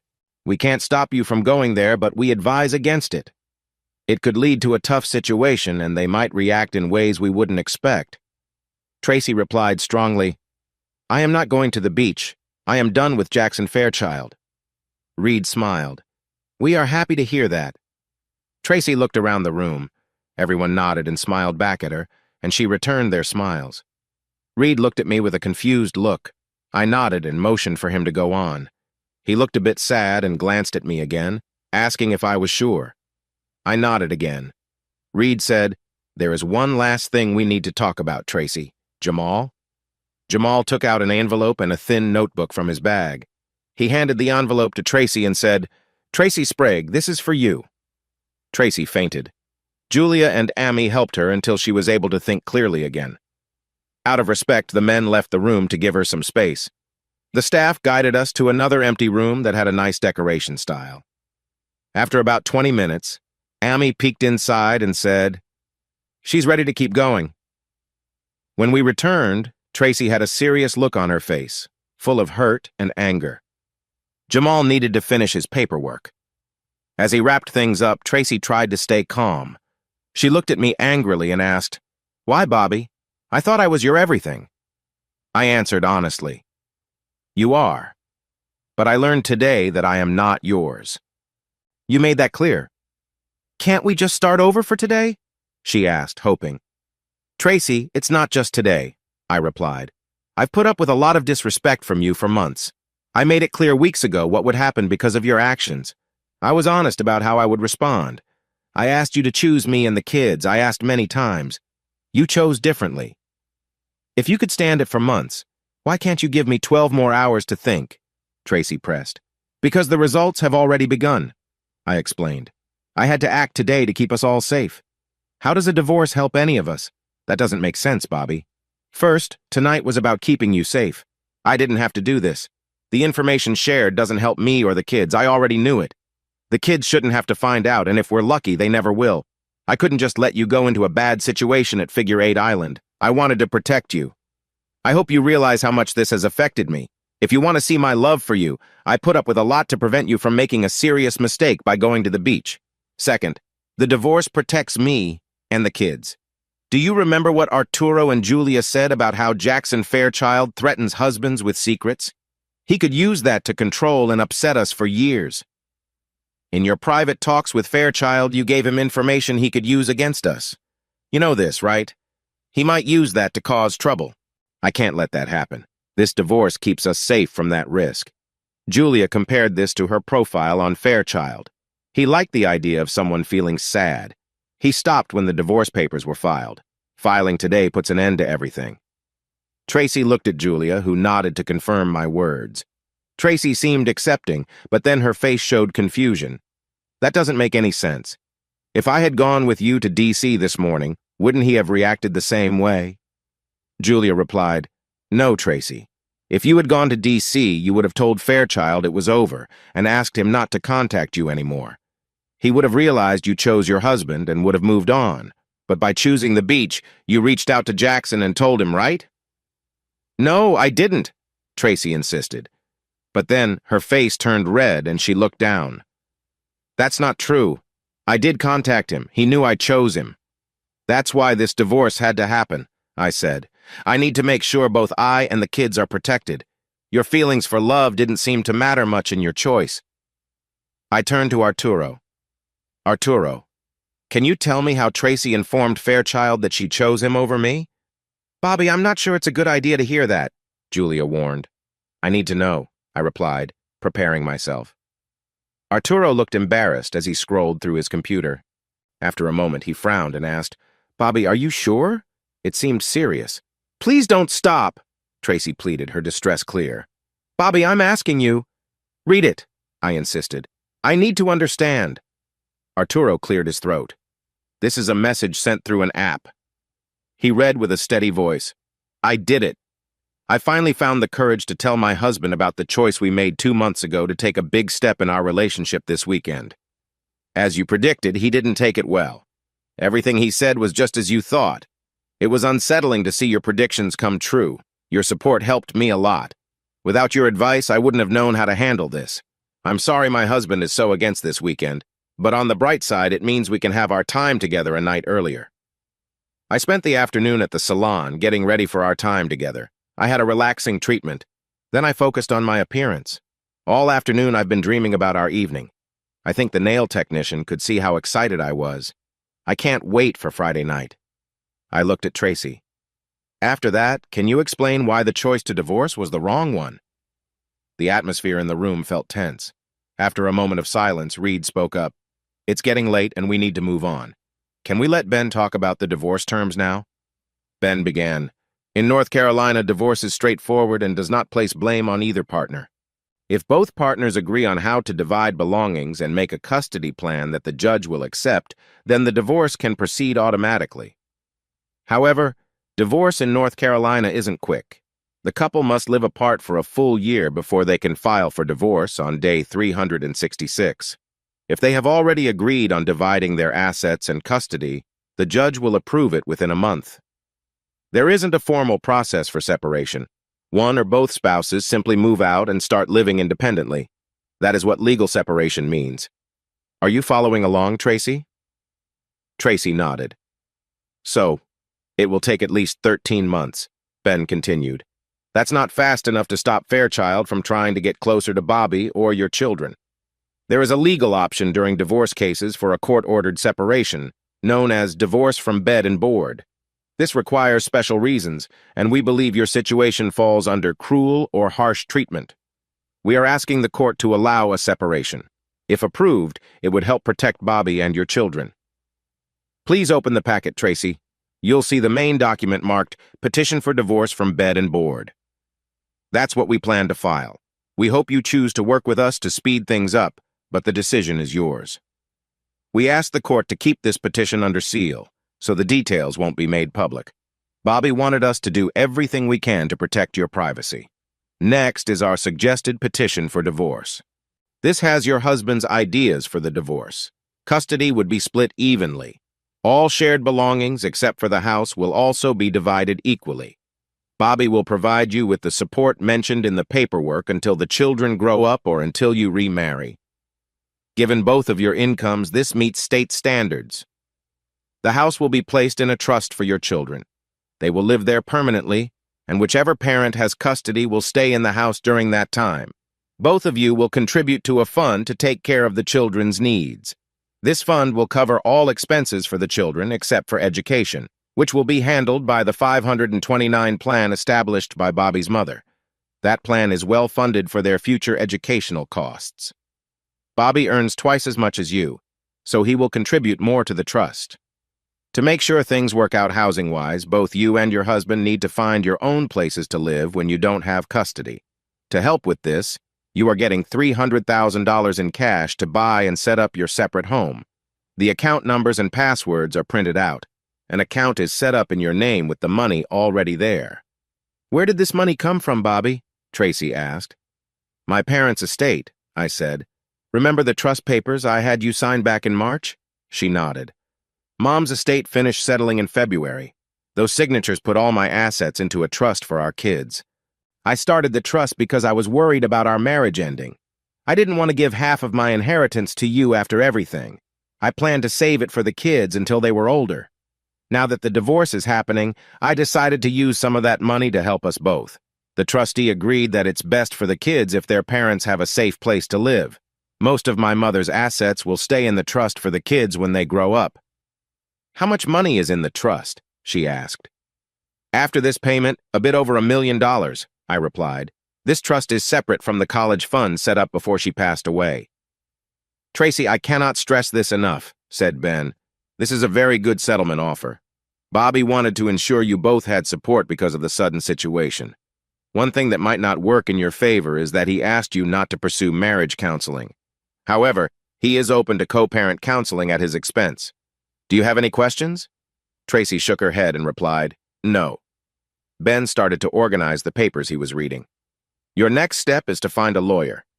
Reed has a list of top lawyers in town for this type of situation. Get a lawyer as soon as you can to go over this settlement. Tomorrow would be a good time. We believe that prompt action is important. Reed wrapped up the evening by saying, Tracy, Bobby hired Ami to help you for the next 2 weeks. She will make sure that Fairchild and the Westons do not bother you. Additionally, we suggest that you do not take their calls. You are off until Wednesday. I recommend calling in sick after that so you don't have to deal with Lou until his job situation settles down. Based on the evidence from the Curtis lawsuit, I expect he will be let go soon, but you never know. Use this time to look for a new place to live.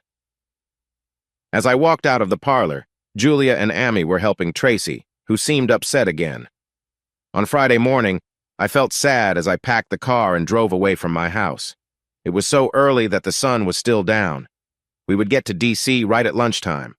Before the trip, I worried it might be hard without Tracy, but I was happy to find that the trip to D.C. was just what I needed. My daughter Marissa and her friend Maya were both 14 and would start high school next year. Marissa, or Mari, was a lot like me. She was very confident and smart, especially in math and science. Even though she was sure of herself, she was shy around new people unless she was with friends. Maya was the friendliest person I knew. She made friends easily and was always the life of the party at school. While she didn't get grades as effortlessly as Mari, she worked hard and did well. She thrived in creative activities and language classes. Both girls were at a fun and exciting age, and they would become even more charming as they grew up. They looked forward to some independence from their mothers. The trip felt like a big adventure for them, and it was easy for me to want to make it a special experience. My son Terry took after his mother in many ways. He was creative and was the best artist in his class, and he had his mother's good looks. Sadly, he was one of the smaller kids and had faced some bullying last year. Terry's friend Charles was his best buddy. They had been friends since they were 6, sharing a good sense of humor. They were both in Scouts together. Charles was very polite and aimed to be an Eagle Scout like his older brother.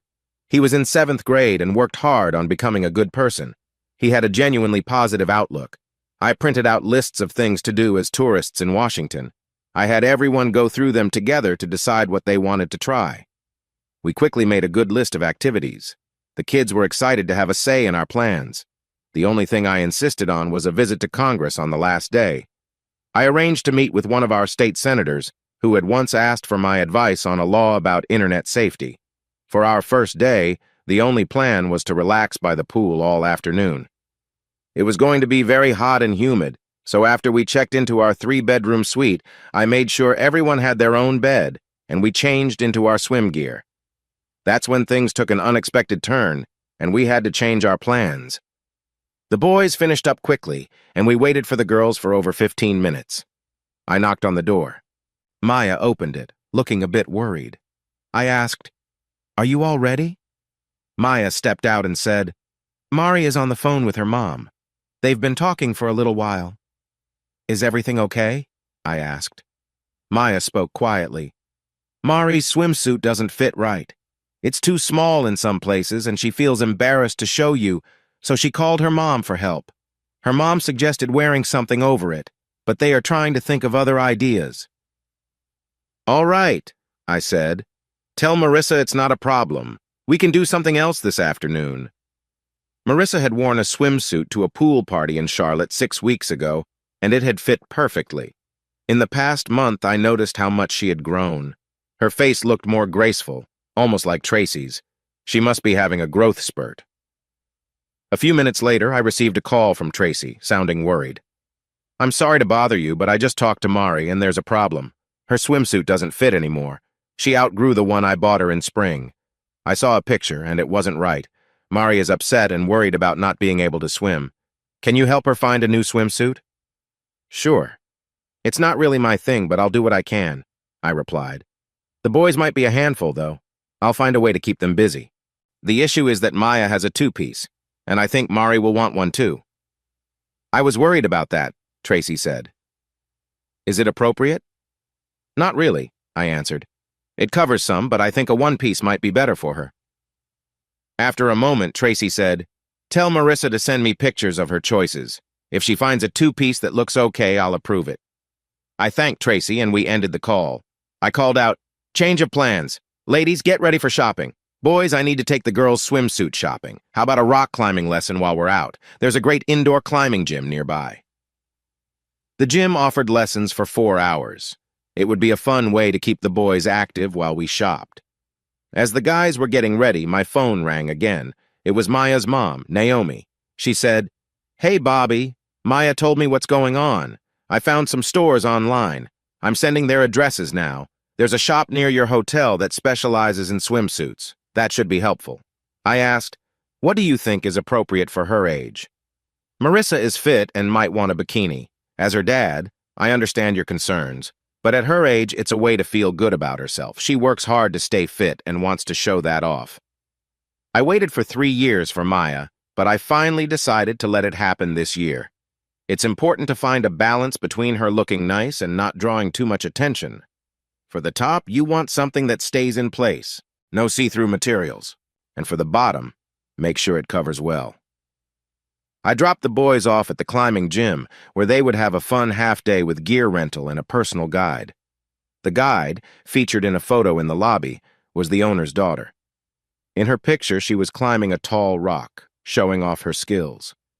Once they were set, I took the girls to the boutique that Naomi had suggested. I was surprised to find that the shop sold both swimwear and undergarments. Inside, the place was nice and trendy. As we entered, a friendly woman came over and asked, "Can I help you?" "We're on vacation and my daughter needs a swimsuit," I said. "We saw on your website that you sell swimwear. Did I come to the wrong place?" The woman brightened up. "Hello, I'm Mackenzie, the owner here. We do have swimsuits. Elle is our swimwear specialist." Soon, Elle arrived. She was a young woman in her 20s, dressed well. Mackenzie explained why we were there, and Elle started asking the girls about their swimsuit preferences. She quickly made a good connection with them, and I felt relaxed as Elle talked about finding something stylish. Then Marie asked me a question I expected. "Dad, can I get a two-piece? I'd really like one." She asked in front of Mackenzie, Elle, and Maya, putting me in a tough spot. "I talked with your mother about this. She wants to see pictures of the swimsuits you like. If she thinks a two-piece is nice and appropriate, she will say yes. I will buy whatever she approves." This made Elle and Mackenzie smile. Elle took the girls behind a curtain, and I could hear them chatting cheerfully. I tried to follow, but Mackenzie kindly stepped in front of me. Mackenzie glanced at my left hand and saw I wasn't wearing a ring, although it was clear I had worn one recently. Understanding crossed her face. "Is this your first time shopping for clothes with your daughter?" she asked gently. "Yes," I answered. "Believe me, the girls won't want you behind that curtain," she said. "Trying on clothes at their age is part of figuring out who they are. They will want to enjoy this experience on their own." I nodded, understanding her. Mackenzie continued, "If you'll follow me this way, we have a lounge for men to wait while the women shop." She led me to a cozy room with leather chairs and a couch. There were several TVs, but thankfully they weren't on. She offered me a drink and made a nice cup of coffee for me. While she worked, she asked quietly, "Is this your first trip since separating from your wife?" I admitted that it was. "My husband left me soon after our 19th anniversary," she shared. "My oldest child was about the same age as your daughter. My first vacation after the split was hard. I felt lost, but by the end, things got better. I connected with my daughter, and we realized we could have fun together. It was a healing time for both of us." Her words touched me. I kept busy reading a book on my iPad. After about an hour and a half, Mackenzie and Elle came back and sat down with me. Elle looked happy and said, "Good news! We found several suits for Mari and Maya. They are all very nice. Mari's favorite is a bit different from the others, but it looks good. She's waiting to hear back from her mother. If her mom doesn't like that one, Mari is fine with her second choice. It seems she's growing, as her last suit no longer fits well. Elle said it's important to get a good fit for comfort. We have a sale on casual undergarments right now, and I wanted to check if it was okay to fit the girls." I felt uneasy. "You can fit Mari, but Maya will need her mother's okay. I'm just her guardian on this trip, and I didn't expect to shop for underwear. If her mom found out, I want to avoid any problems." Elle nodded, understanding. "I'll have Maya call her mom." She got up and left the room. Mackenzie then suggested, "Before we get Marie's hopes up, Bobby, I want to talk about a couple of things." "Please, just call me Bobby," I said. Mackenzie smiled. "The suits that fit her best are on the pricey side. Elle is careful about that, which is why it took time. They tried on the more affordable ones first. Since Marie is growing, it might not be smart to spend a lot on a suit she might outgrow soon. We will apply a discount, but even so, the suits she tried on are still quite expensive." Elle returned at that moment. "How much are the suits?" I asked. Mackenzie showed me several tags, all over $100. How does she look in it? I asked. Like $1,000,000, Elle replied. I've rarely seen such a perfect fit. It looks like it was made just for her. Then I don't mind the cost of the swimsuit, I said. Making her feel good about herself is worth it. I can't spend that much money on underwear, I said. Mackenzie smiled and reassured me. Our casual items are priced fairly compared to other popular brands. The bras cost between $40 to $80.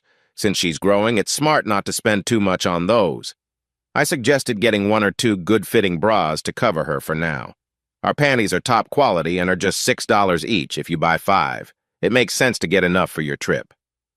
She can have 2 bras and 10 pairs of panties, I replied. That should be enough for the trip. Her mom can handle things after that. Mackenzie stood up, so I did too. My phone rang. It was Naomi. I said to Judy, "This is Maya's mom. I need to take this call." "Naomi, what's going on?" Naomi sounded very happy. "You took teenage girls shopping for swimwear and underwear on your vacation? That makes you the bravest man ever. I wouldn't have the courage. 14 is a tricky age. Thankfully, we got her current suit for free from her older cousin. It's not a perfect fit, but at least I didn't have to take her from store to store." "Naomi, your suggestion for this place was great. Shopping here is easy. The staff is taking care of everything while I'm in the lounge reading." "Well, Maya is really happy. She hasn't been like this since her dad left 2 years ago. That's why I'm calling. I need a favor. A big one." "Sure. What do you need?" "Maya found a suit that fits her better than anything else she's tried, but I didn't have a credit card or enough cash to buy it. Could you buy the suit for her? I'll pay you back by transferring the money into your bank." I figured Naomi might not know how much the suits cost. I remembered Tracy mentioning that Naomi had been facing financial challenges after her husband left. "I'll buy it today, but let me cover the cost as a favor," I said. "I've known both of you for years, and helping family is the least I can do." Naomi thought for a moment and said, "I appreciate it. Thank you." "Oh, did Maya ask you about trying on underwear?" I inquired. Naomi replied, "She did. I gave her the go-ahead." I hung up and told Judy, "Naomi's okay with Maya trying on underwear, and I'll put her purchases on my card." Mackenzie smiled. "Great. That will make everything simpler." In the back seat, the girls whispered and giggled as they shared their shopping experience. They were thrilled with what they had bought. I was surprised when Tracy agreed to Marie's first choice of swimsuit, especially since it was one of the bolder options. Both girls ended up with 2 bras and 10 pairs of underwear. I hadn't realized I had given vague permission for both of them to get a full set. By the time I saw the items being rung up for Maya, I felt trapped. Maya looked as excited as a child on Christmas morning. There was no way I could take her things back. The total was quite high. I had spent less on a whole set of tires for Tracy's car. I started to wonder if I had made a wise choice. It felt extravagant, especially since the divorce would affect my money situation. When we left the store, both girls thanked me warmly, which made me a bit shy. I accepted their thanks and told them I was glad to help. When we arrived at the climbing gym, Mari said to Maya, "Can you head inside? I need to talk to my dad for a minute." After Maya closed her door, I turned around to look at Mari. She had tears in her eyes. "Dad, I can't tell you how much I appreciate that you took us shopping today and bought us clothes. I felt so grown up. I've disliked how I looked for a long time, but Ella at the store helped me see myself in a new way. I feel really beautiful. It meant so much." Then Mari started to cry. I reached over to give her a hug. She quickly pulled herself together. She continued, "What I meant to say is that this meant a lot to me. I am also amazed that you bought clothes for Maya, too. I shouldn't say this, but Maya's mom is really having a tough time with money. Maya's underwear is in bad shape, and they can't afford to get new ones. She's been wearing things that are too old. None of her bras fit properly, and they are falling apart. On her best bra, the wire is sticking out on one side. When Maya found out she was getting new underwear too, she was so emotional. She ran to the bathroom, and Elle asked me what happened. I told her. I saw Elle talk to Mackenzie, and Mackenzie added 2 extra bras to Maya's things. When we checked out, I noticed they only charged you for 2 bras. You got the best deal today. I can't thank you enough.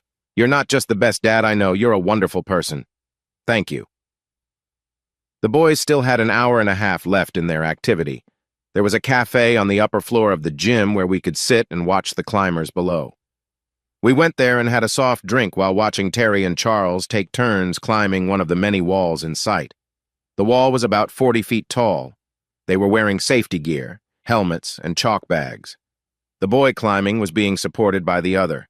Each wall had colorful holds for hands and feet, and they all had different challenges. The boys were able to climb the wall they were on, but it was difficult for them. They usually had trouble climbing up the wall. Bloom shouted tips and encouragement. The boys worked hard, pushed through their challenges, and eventually made it to the top. One time, Charles was really stuck. He could see the foothold he needed, but it was hard to reach from where he was. Bloom jumped up on the wall without safety gear and climbed to where Charles was, about 30 feet from the bottom. She helped him lift his foot to the foothold, giving him the boost he needed to keep going. Then she climbed down easily, showing off her skill. After a little while, the girls noticed a young man in his late teens practicing on a low wall. They started talking about him with excited whispers. The gym owner came over and said to the girls, "You have more than an hour to wait. Would you like a free lesson? It would be just for you." They hesitated, saying they weren't dressed for it, but the owner offered them shorts and shirts from the shop. They accepted. The owner called out to the young man, "Wilder!" He turned and walked up to the cafe. Mari and Maya shared quick looks before acting casual. The owner asked Wilder to give the girls shorts and shirts, help them fit into climbing shoes, and then teach them for half an hour on the beginner's wall. Wilder introduced himself as they walked away. What started as a half-hour lesson stretched to almost an hour and a half until the boys finished their session. I spent my time moving between the two groups, capturing moments on video to share with the curious parents. At the end of the boys' lesson, Bloom led them through exercises to build hand strength. There was a board with different holds, and they had to hang from their hands for as long as they could before slipping. While they practiced, Bloom pulled me aside to talk about how the day went. She said both boys could become great climbers. Terry has the right build. He's not overly muscular, but he has long arms and plenty of strength. He stays focused and determined. I spotted him figuring out how to reach for a tricky hold above. He's a natural. Charles is doing well too, she continued, but mostly because of his strength for a 7th grader. As he grows, he'll build more muscle, which can make climbing harder because it adds weight. On the other hand, Terry shows real promise. Look how much longer he can hang on. She pointed to the boys doing their grip exercises. Terry held on twice as long as Charles, which was surprising because it was the first time I saw Terry outlast Charles in any physical activity. Charles was known as the best athlete in their grade. Terry was trying to stay calm, but he couldn't hide how happy he was to finally do better than his best friend. "I'm glad he had fun today, especially after dealing with those mean kids last year," I said. "He's built like me and is still growing. The doctors think he will end up being about the same size. Aren't climbers usually tall?" She shook her head. "The best climber I ever knew was only 5'7". Terry's build is good for climbing. If he liked it today, you should think about getting him a gym membership. We work with gyms along the East Coast, including one in Charlotte. If you buy a 1-year pass, you also get a free half-day experience. My dad, who checked you in, can help with the membership, and it won't be a big extra cost." I chose not to talk directly with Terry. Instead, I decided to get both boys the gym membership for less than a quarter of the price of Marie's swimsuit. If they went climbing just once more this summer, we would break even. I finished the purchase with a smile. Mari liked their lesson too. It gave her some personal time with Wilder, and Maya, small like her mother but with long arms and legs, really enjoyed climbing. The next day was July 4th. After a free breakfast in the hotel restaurant, we decided to spend the morning at the pool.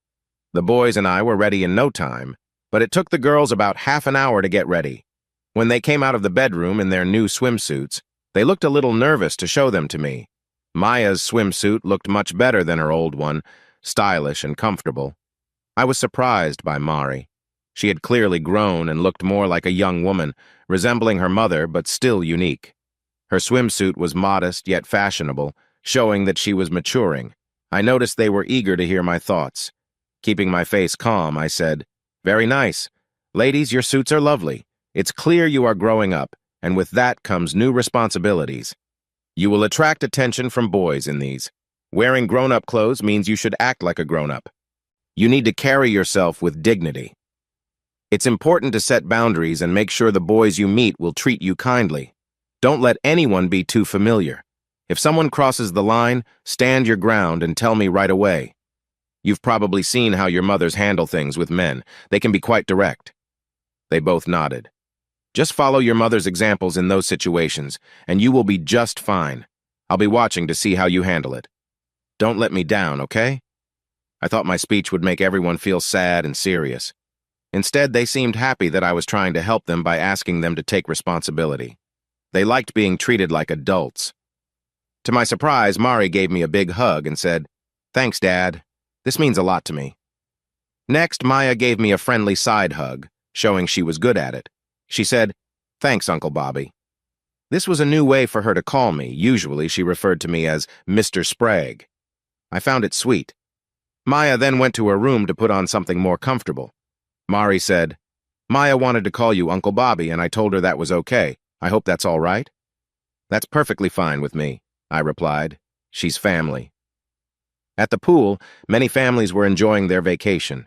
About 10 adults and over 20 kids were there, ranging from 5th to 12th grade. We hadn't even been there 10 minutes before both girls and boys were asked to join in some fun pool games organized by the family. The parents noticed I was alone and invited me to join them about half an hour later. I spent the morning chatting with them. They were 3 brothers and 2 sisters from the Sawyer family from Montana. One sister, Daisy, was married, and the other, Callie, was divorced and had taken back the Sawyer name. The ones who talked with me the most were Ted, his wife Connie, and his sister Callie.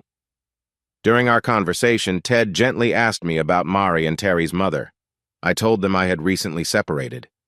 "Is this your first vacation as a single parent?" Callie asked. I nodded.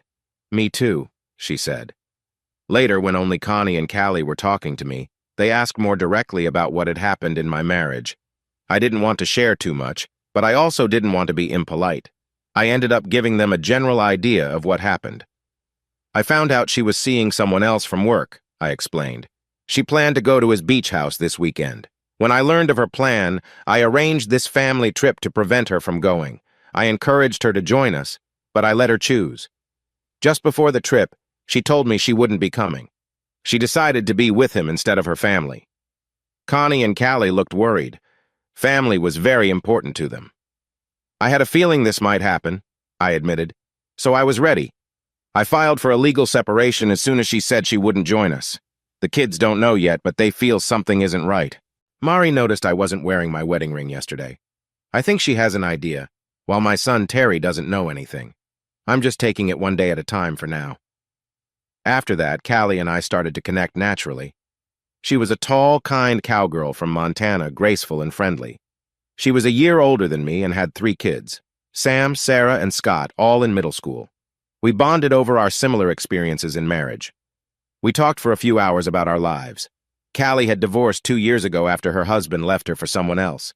He thought he could keep his business going after they separated, but it didn't work out well for him in the end. The Sawyer family had tickets for the same rooftop fireworks party we were attending, so we spent the day together. They brought a portable grill and made hamburgers and hot dogs for lunch, which they kindly shared with us. The kids also made homemade ice cream in different flavors. We finished the pool party at 4 and met up with them on the rooftop at 7. The rooftop of the hotel had been turned into a beautiful outdoor space. Even though it was a hot day, a nice breeze came from the Potomac River. There were large, round tables set up under sunshades, and the Sawyers had saved a few tables for us. They waved us over with excitement when we arrived. Together, we made up a big part of the crowd at the event. As night fell, the sunshades were pulled back, and we turned our chairs to face the mall to watch the fireworks show. It was the best fireworks display I had ever seen. After the fireworks, the hotel brought in a DJ and cleared some tables so people could dance. For the slow dances, Mari and Maya always partnered with the Sawyer boys, especially with Ted and Connie's twin sons, Parker and Connor.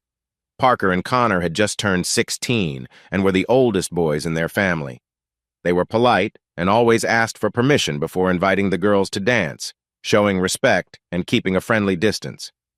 Terry and Connor initially pretended they did not want to dance, but after seeing how much fun everyone else was having, they decided to join in.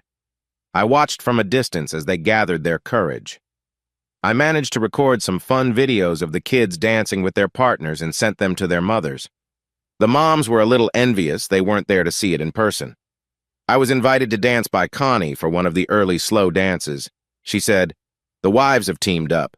All of us are going to dance with you tonight to support you while you dance with Callie. She has been a little shy since her husband left. Callie loves to dance, and being on the dance floor will help her. We will take turns sitting out. If someone is sitting out, ask her to dance. If not, ask Callie. You'll be dancing all night. You can do this." I took her advice and danced with Callie for many of the slow dances. It was a very enjoyable time and brightened my mood. As the evening ended, Callie asked us to go with the Sawyers to the Air and Space Museum the next day. I had planned to take us there on Wednesday, but I changed our plans to join them. The kids fit in well with the Sawyer family, and we all had a lot of fun. After visiting the Udvar-Hazy Center with the Sawyers, we spent the rest of our time in Washington, D.C. as one big group. Marie and Maya teamed up with Parker and Connor, while Terry and Charles paired up with Emily Sawyer and Jasmine Autry. I spent time with Callie. We kept things relaxed and low-key until the morning of the 6th, when Mari and Terry spoke to me at breakfast. Mari spoke first, saying, "Dad, we know you're separating from Mom. It's clear something is happening. Is it true?" I took a deep breath. "It's complicated. Your mom chose not to come on this trip. Things have been tough for a while, and her choice to miss the family trip was a big point for me. I'm sorry we haven't talked about it yet. Your mom and I wanted to wait until after the trip to explain, so it wouldn't spoil your time here." "You were good at keeping it a secret," Terry said. "I wouldn't have guessed anything, but the Sawyer kids notice Callie. They say she acts differently around you." "We're not really a couple," I said. "We're just enjoying our time together." "We just wanted to let you know that we understand," Mari said. "We're okay with you spending time with Miss Callie. She seems really nice and probably feels a bit lost, just like you. Whether you are a couple or not, we're okay with either, Dad," Terry added. Mari quickly said, "Just try to keep any big gestures to a minimum when we're around, okay? It's a bit awkward." This made Terry and me laugh. After that, Callie and I stayed close, held hands, and shared hugs. When the kids were away, we managed a quick kiss. It felt sweet, like something from the love stories my grandmother enjoyed. I sensed that Callie didn't want to rush things, and I was fine with how things were. I had promised myself to take it slow after Naomi, so I didn't want to move too quickly. We were walking together on the National Mall on Thursday when Callie said, "This has been a wonderful week for me, Bobby. Thank you for spending time with me, and I really appreciate how you respect my space." She smiled warmly. "I'll be honest," Callie continued thoughtfully. "I feel a strong connection with you.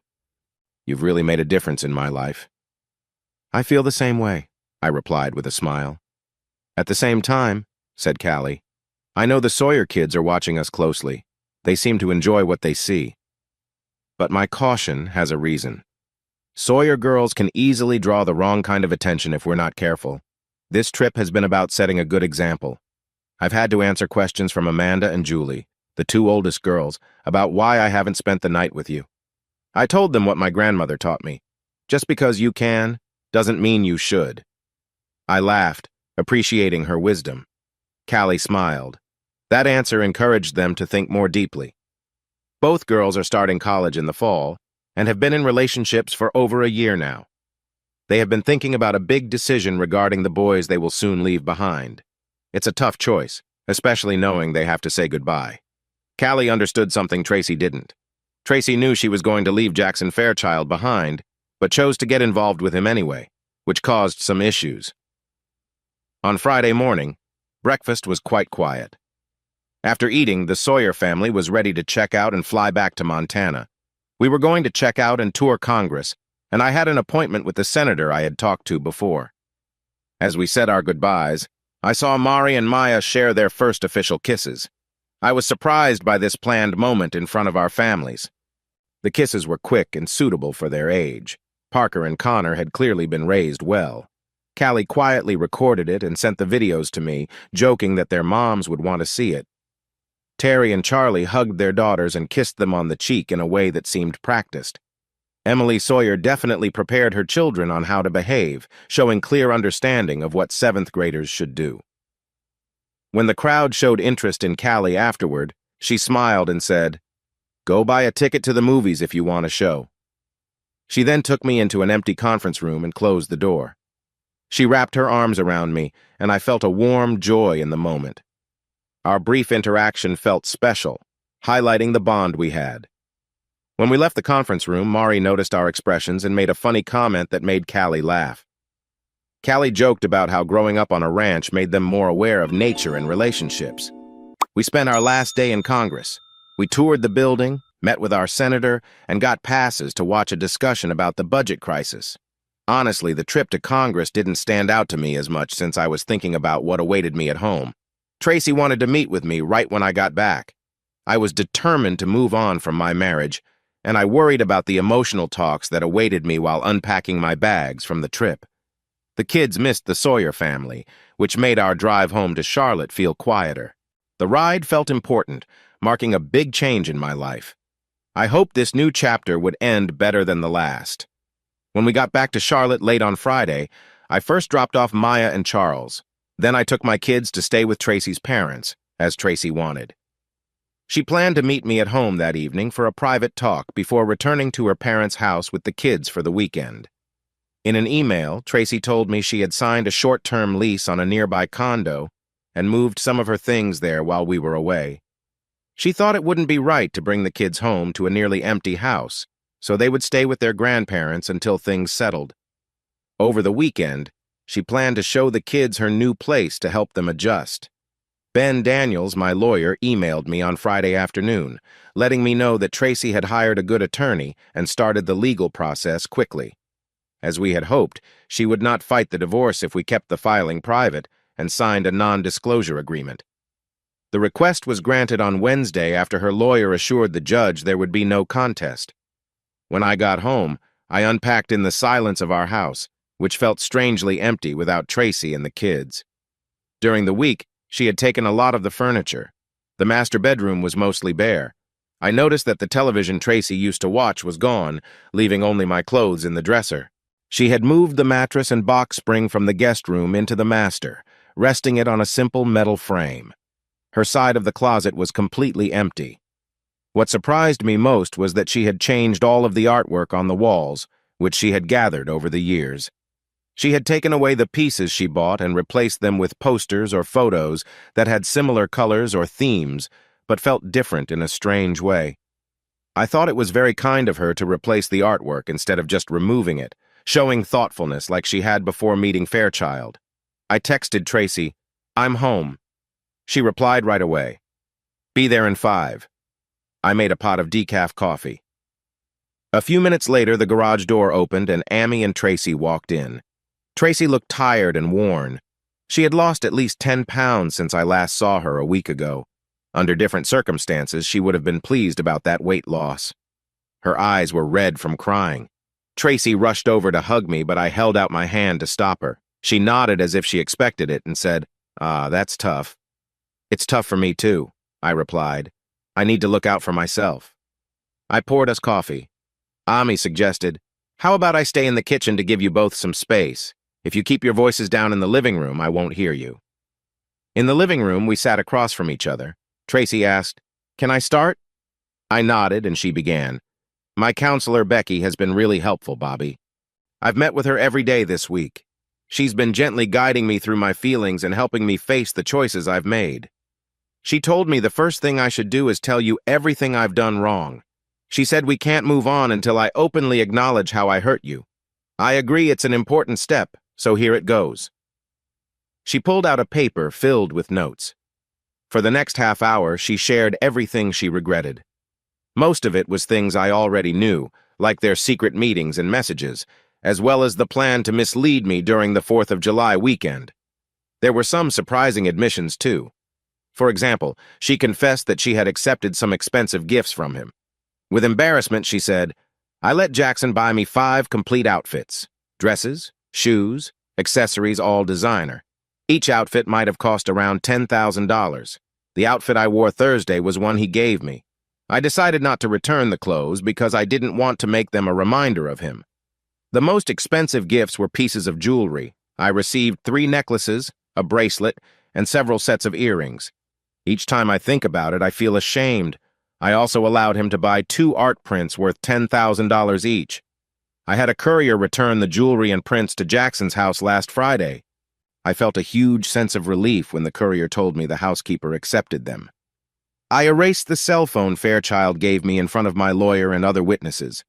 I returned it when I sent the prints and jewelry back. They can confirm it if you want to see it. I also sent a note to Jackson's beach house last weekend, letting him know my relationship with him is over. I mentioned that you and I are divorcing and that you filed for separation. I told him to keep you and our children out of it. I was glad to hear she had moved to end things with him so decisively. Later, while discussing the conversations and messages, Tracy made a request. Please, don't read the transcripts of those conversations. What I said to Jackson was just playful talk, and not how I really feel about you. I hope you can trust me on that. Julia didn't want me to read those because she thought you weren't honest with Fairchild about your feelings. Just so you know, I never plan to read them. She looked at me with a grateful expression that made my heart ache. She checked her notes, sat up straight, and gazed into my eyes. This is the hard part. It doesn't really matter whether or not I got close to Jackson. Becky helped me understand that I crossed a line by getting emotionally attached to him. Not acting on it is just a detail. The feelings and intentions were there. I hope you see that my bad choices had nothing to do with you. It wasn't because of anything you did or didn't do. You are the best man I've ever known. You are the best partner I've had, and I always felt our relationship was strong. In a weak moment, I sought the attention of another man who was good-looking and successful. His interest in me made me feel good about myself. It made me feel attractive and valued. Looking back, that was the wrong way to feel. The man who was interested in me was not who I thought he was. I'm being completely honest. I never wanted to replace you while I was involved with him. In the end, I wanted to be with you. I thought my brief connection with someone else would add to the happiness you gave me. It was a selfish mistake. I'm truly sorry for being too focused on myself to see how my actions affected you and for thinking you would easily forgive me. I regret hurting you and damaging what we had. Becky helped me see that the right thing to do now is to admit my mistake, face the situation, apologize, ask for your forgiveness, and try to make things right. She knelt down in front of me. So, Bobby, my love, I truly apologize and ask for your forgiveness. The moment was heavy, leaving me without words for a bit. I accept your apology, I finally replied. But I can't forgive you right now. Forgiveness is a serious promise for me. It means letting go of my hurt and not bringing it up again. I haven't even begun to work through how much I've been hurt, so forgiving you now wouldn't feel genuine. But I promise when I'm ready, I will forgive you. But even with that, it doesn't mean we can go back to how things used to be. Tracy nodded, taking in what I said, though it didn't make her any happier or sadder. Becky suggested I ask if there might be a chance for us to fix things. She spoke softly. I believe we love each other and can get through this. Can we give it another try? I sighed.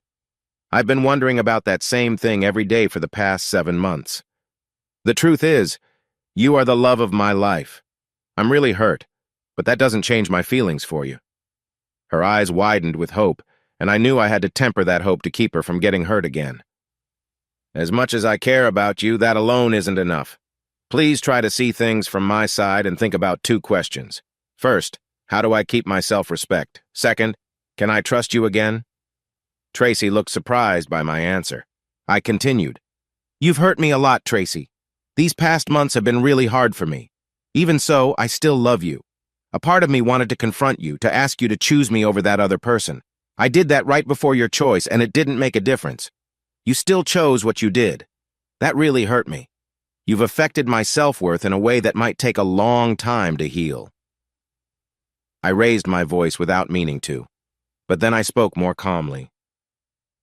You've had months of excitement while I faced fear and uncertainty.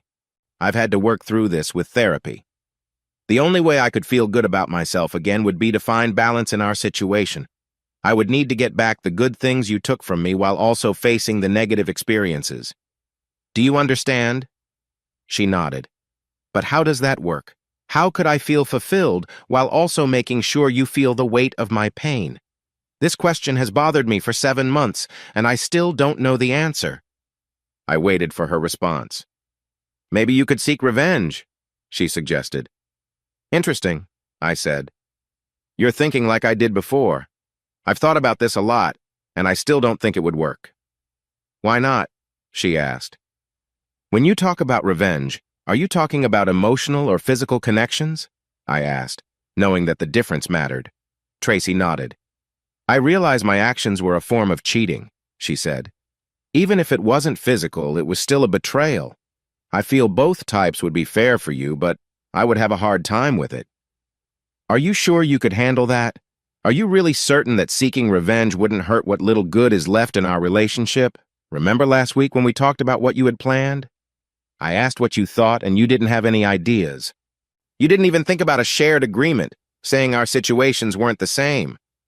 She blushed slightly, acknowledging my words. Yes. I remember that moment, and I feel bad about it. What changed between then and now? I asked, genuinely curious. She sighed, looking as if she had to show her cards after a failed bluff. I really thought about what life would be like without you, she said. It made me realize how much I love you and how important you are to me. It seemed she had more to share. Go on, I encouraged her.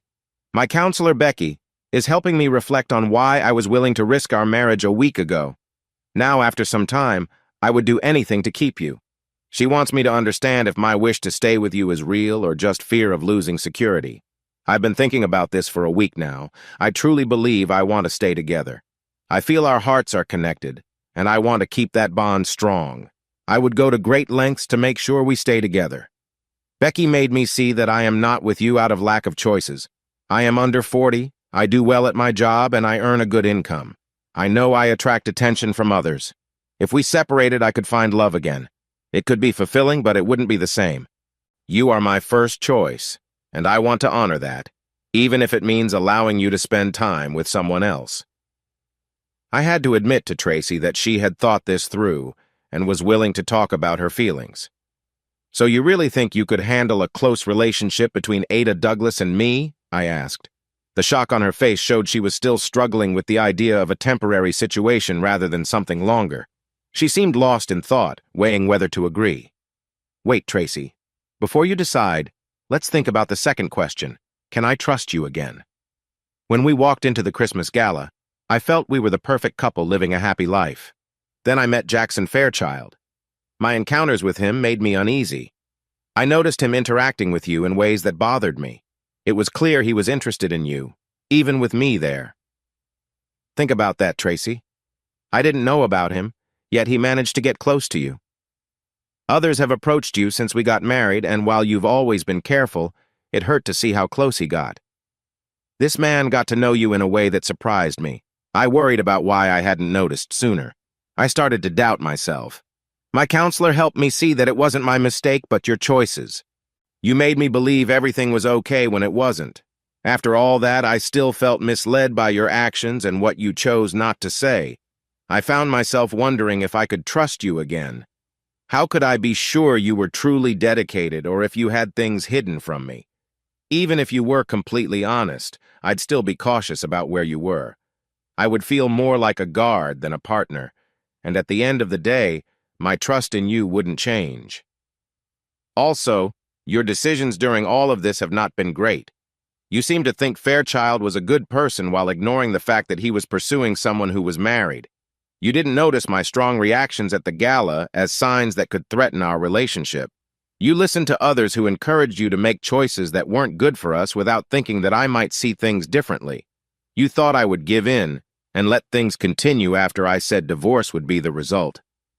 You twisted everything that happened to fit what you wanted. It was one of the most selfish things I've ever seen. After that, how could I trust your judgment again? This was difficult for her to hear. Tears flowed down her face. I don't have an excuse for that, Bobby, she said. So how are we going to fix the trust issue?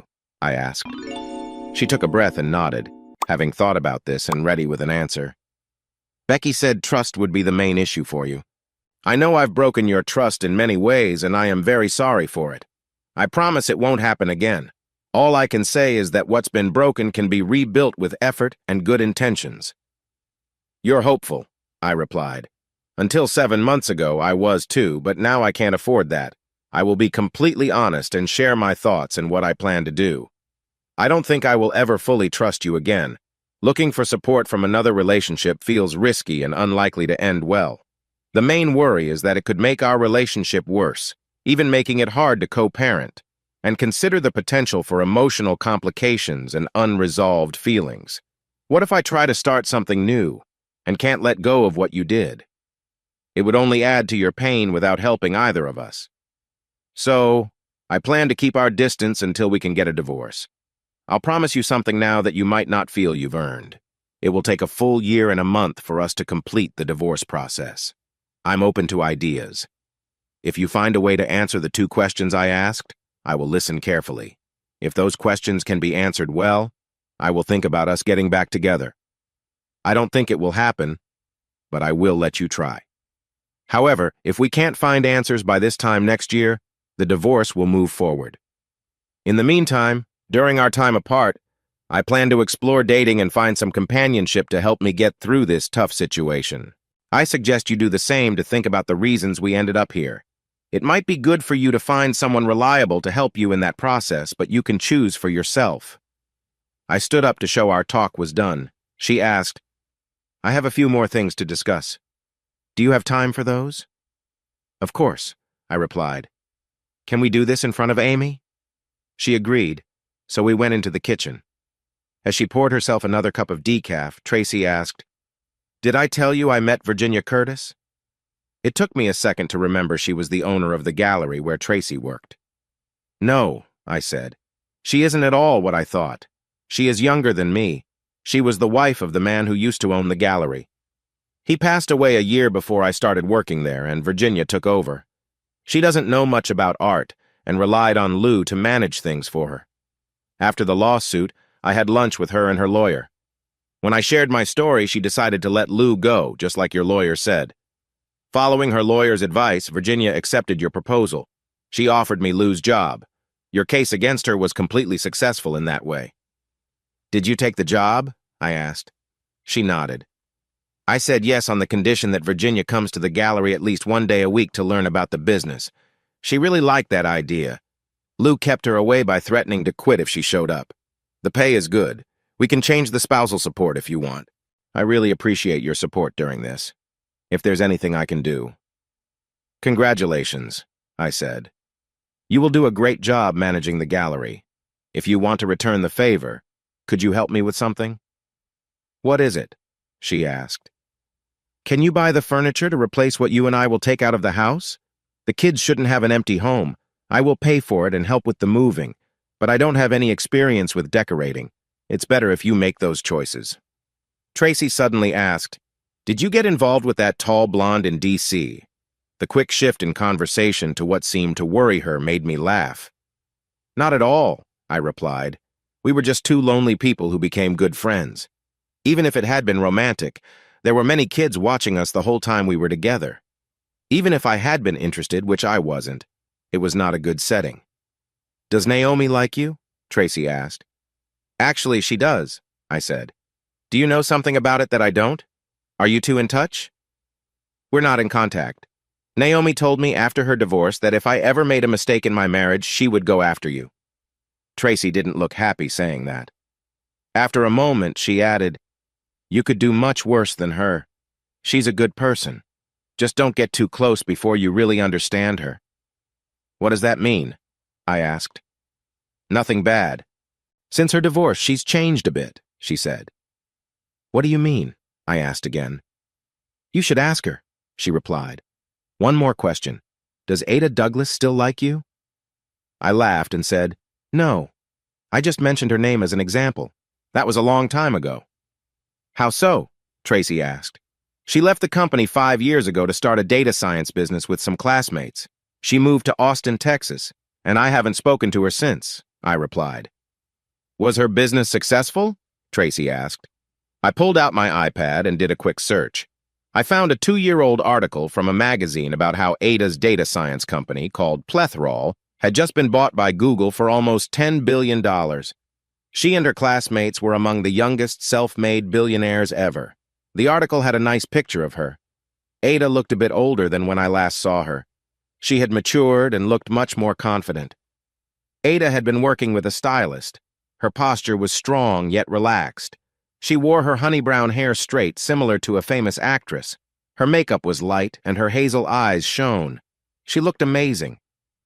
I slid my tablet in front of Tracy. She read the article and gasped at the company's success. What was it you said about very successful women wanting to go after me? I asked. Didn't you say that would never happen? She blushed and replied, Yes. I guess I was wrong. Was she really that smart? Yes, I said. I'm often asked to join startups for a share of the business. I haven't seriously thought about it because I have a family to support. As a married man with kids, the risk of that isn't suitable for me. Family always comes first. Tracy looked thoughtful. I know what you're thinking, I said. Let me say this before you say it. I don't regret my past choices. You've given me an extra 8.5 happy years because of that. I don't know anyone who wouldn't trade a lot of money for 8 happy years. Do you? She considered that and seemed genuinely moved by what I said. She then said, I have one more question for you. She took out printed copies of 2 news articles from her purse. One was titled Dough Blown, an article from the NY Post about Fairchild's cryptocurrency collapsing after an important private key was posted online. The other was from the Wall Street Journal named Crypto Goodnight, which discussed the aftermath of the collapse. It mentioned that the FBI had Fairchild in custody for possible fraud, and the SEC was planning to charge Fairchild with securities fraud. Did you have anything to do with this? Tracy asked. You said you knew the security researcher who found that key. No, I didn't have anything to do with it, I said. And yes, I do know the researcher. You do too. David? She asked. I replied carefully, I can neither confirm nor deny. But I will say this, I knew it was going to happen, which is why I didn't want you on Figure 8 Island that weekend. This is why Reed arranged the meeting. You once accused me of being too harsh, Tracy said. I have to give you credit. I can't compete with you in that area. When you want to hurt someone, you really do it well. I'm truly grateful you didn't do that to me, too. I know I put you through a lot. As she was leaving, she said, Thank you, Bobby. I needed to talk tonight. Would you be okay if we met occasionally to discuss how we're doing? If we keep it balanced and it helps me like tonight did, then yes. But if it becomes a burden or unhelpful, then we're finished. I can't handle more pain right now. Thank you, Bobby. You mean a lot to me, Tracy, I said softly, trying to keep my feelings in check. Her voice was thoughtful. I will always regret not going on that trip. Not just for us, but for missing out on the kids' fun. They were excited the whole time. Every night on the phone, they wanted to tell me what they'd done. I missed their first experiences with new friendships. I could see she was upset, so I didn't respond. On Monday, I had dinner with Tracy and the kids at our old house. Tracy and I officially told the kids we were getting a divorce. They had expected this and took the news surprisingly well. Mari eagerly wanted to know why it was happening. To my surprise, Tracy took responsibility. She told the kids, I'm not going to give you all the details, but it was my fault. With my job, I started to grow apart from your father. I made some poor choices and lost your father's trust. I took him for granted during this time. Mom, just tell us. Did you hurt Dad? Mari asked. I stepped in then, saying firmly, Mari, just as Tracy said, yes. It created an awkward silence. You could feel the tension in the room. Tracy, Mari, and I all looked at one another. I thought it was important to explain things clearly. Mari, this is between your mother and me, I said. Like your mother said, it is not your concern. Always remember this. It takes 2 people to create a situation. Our relationship was getting worse for about a year, and it came to a point where we couldn't stay married anymore. We both didn't handle things well. Your mother didn't cheat on me. I know that for sure. but things happened that made it impossible for us to stay together. If you need to blame someone, blame me, because I chose for us to separate. Talking to both of my kids, I said, "What matters is that we both love you very much. Your mother and I will try to stay friends and support you both. If we go into too much detail, it will just create hard feelings. That will make it more difficult for us to be the friends we want to be as we raise you. Please don't try to place blame or dig into what happened. It won't help." Tracy looked at me with deep gratitude, and it was truly touching. We discussed how custody would work, and talked about how they would stay in the house while Tracy and I would take turns being the main parent. They realized this was better than what many of their friends faced with divorced parents, and while they weren't thrilled, they managed well. Later, we worked together as a family on how to share what was happening. The idea to involve the kids came from a counselor we spoke to. This exercise helped them process the situation and express what was going on to others. After that, Tracy and I both shared the announcement on our Facebook pages and changed our relationship status to separated at the same time. In my mind, that was when I closed the door and our marriage officially ended. I see that as the end of the first part of my adult life. It took Tracy a while to understand, but when she did, she was able to move on.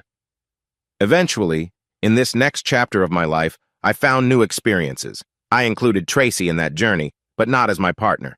We both discovered love again with new people at the end of that journey and remarried. One person played a big role in this, and that's a whole other story. Hey, listeners of Lady Cheating Tales.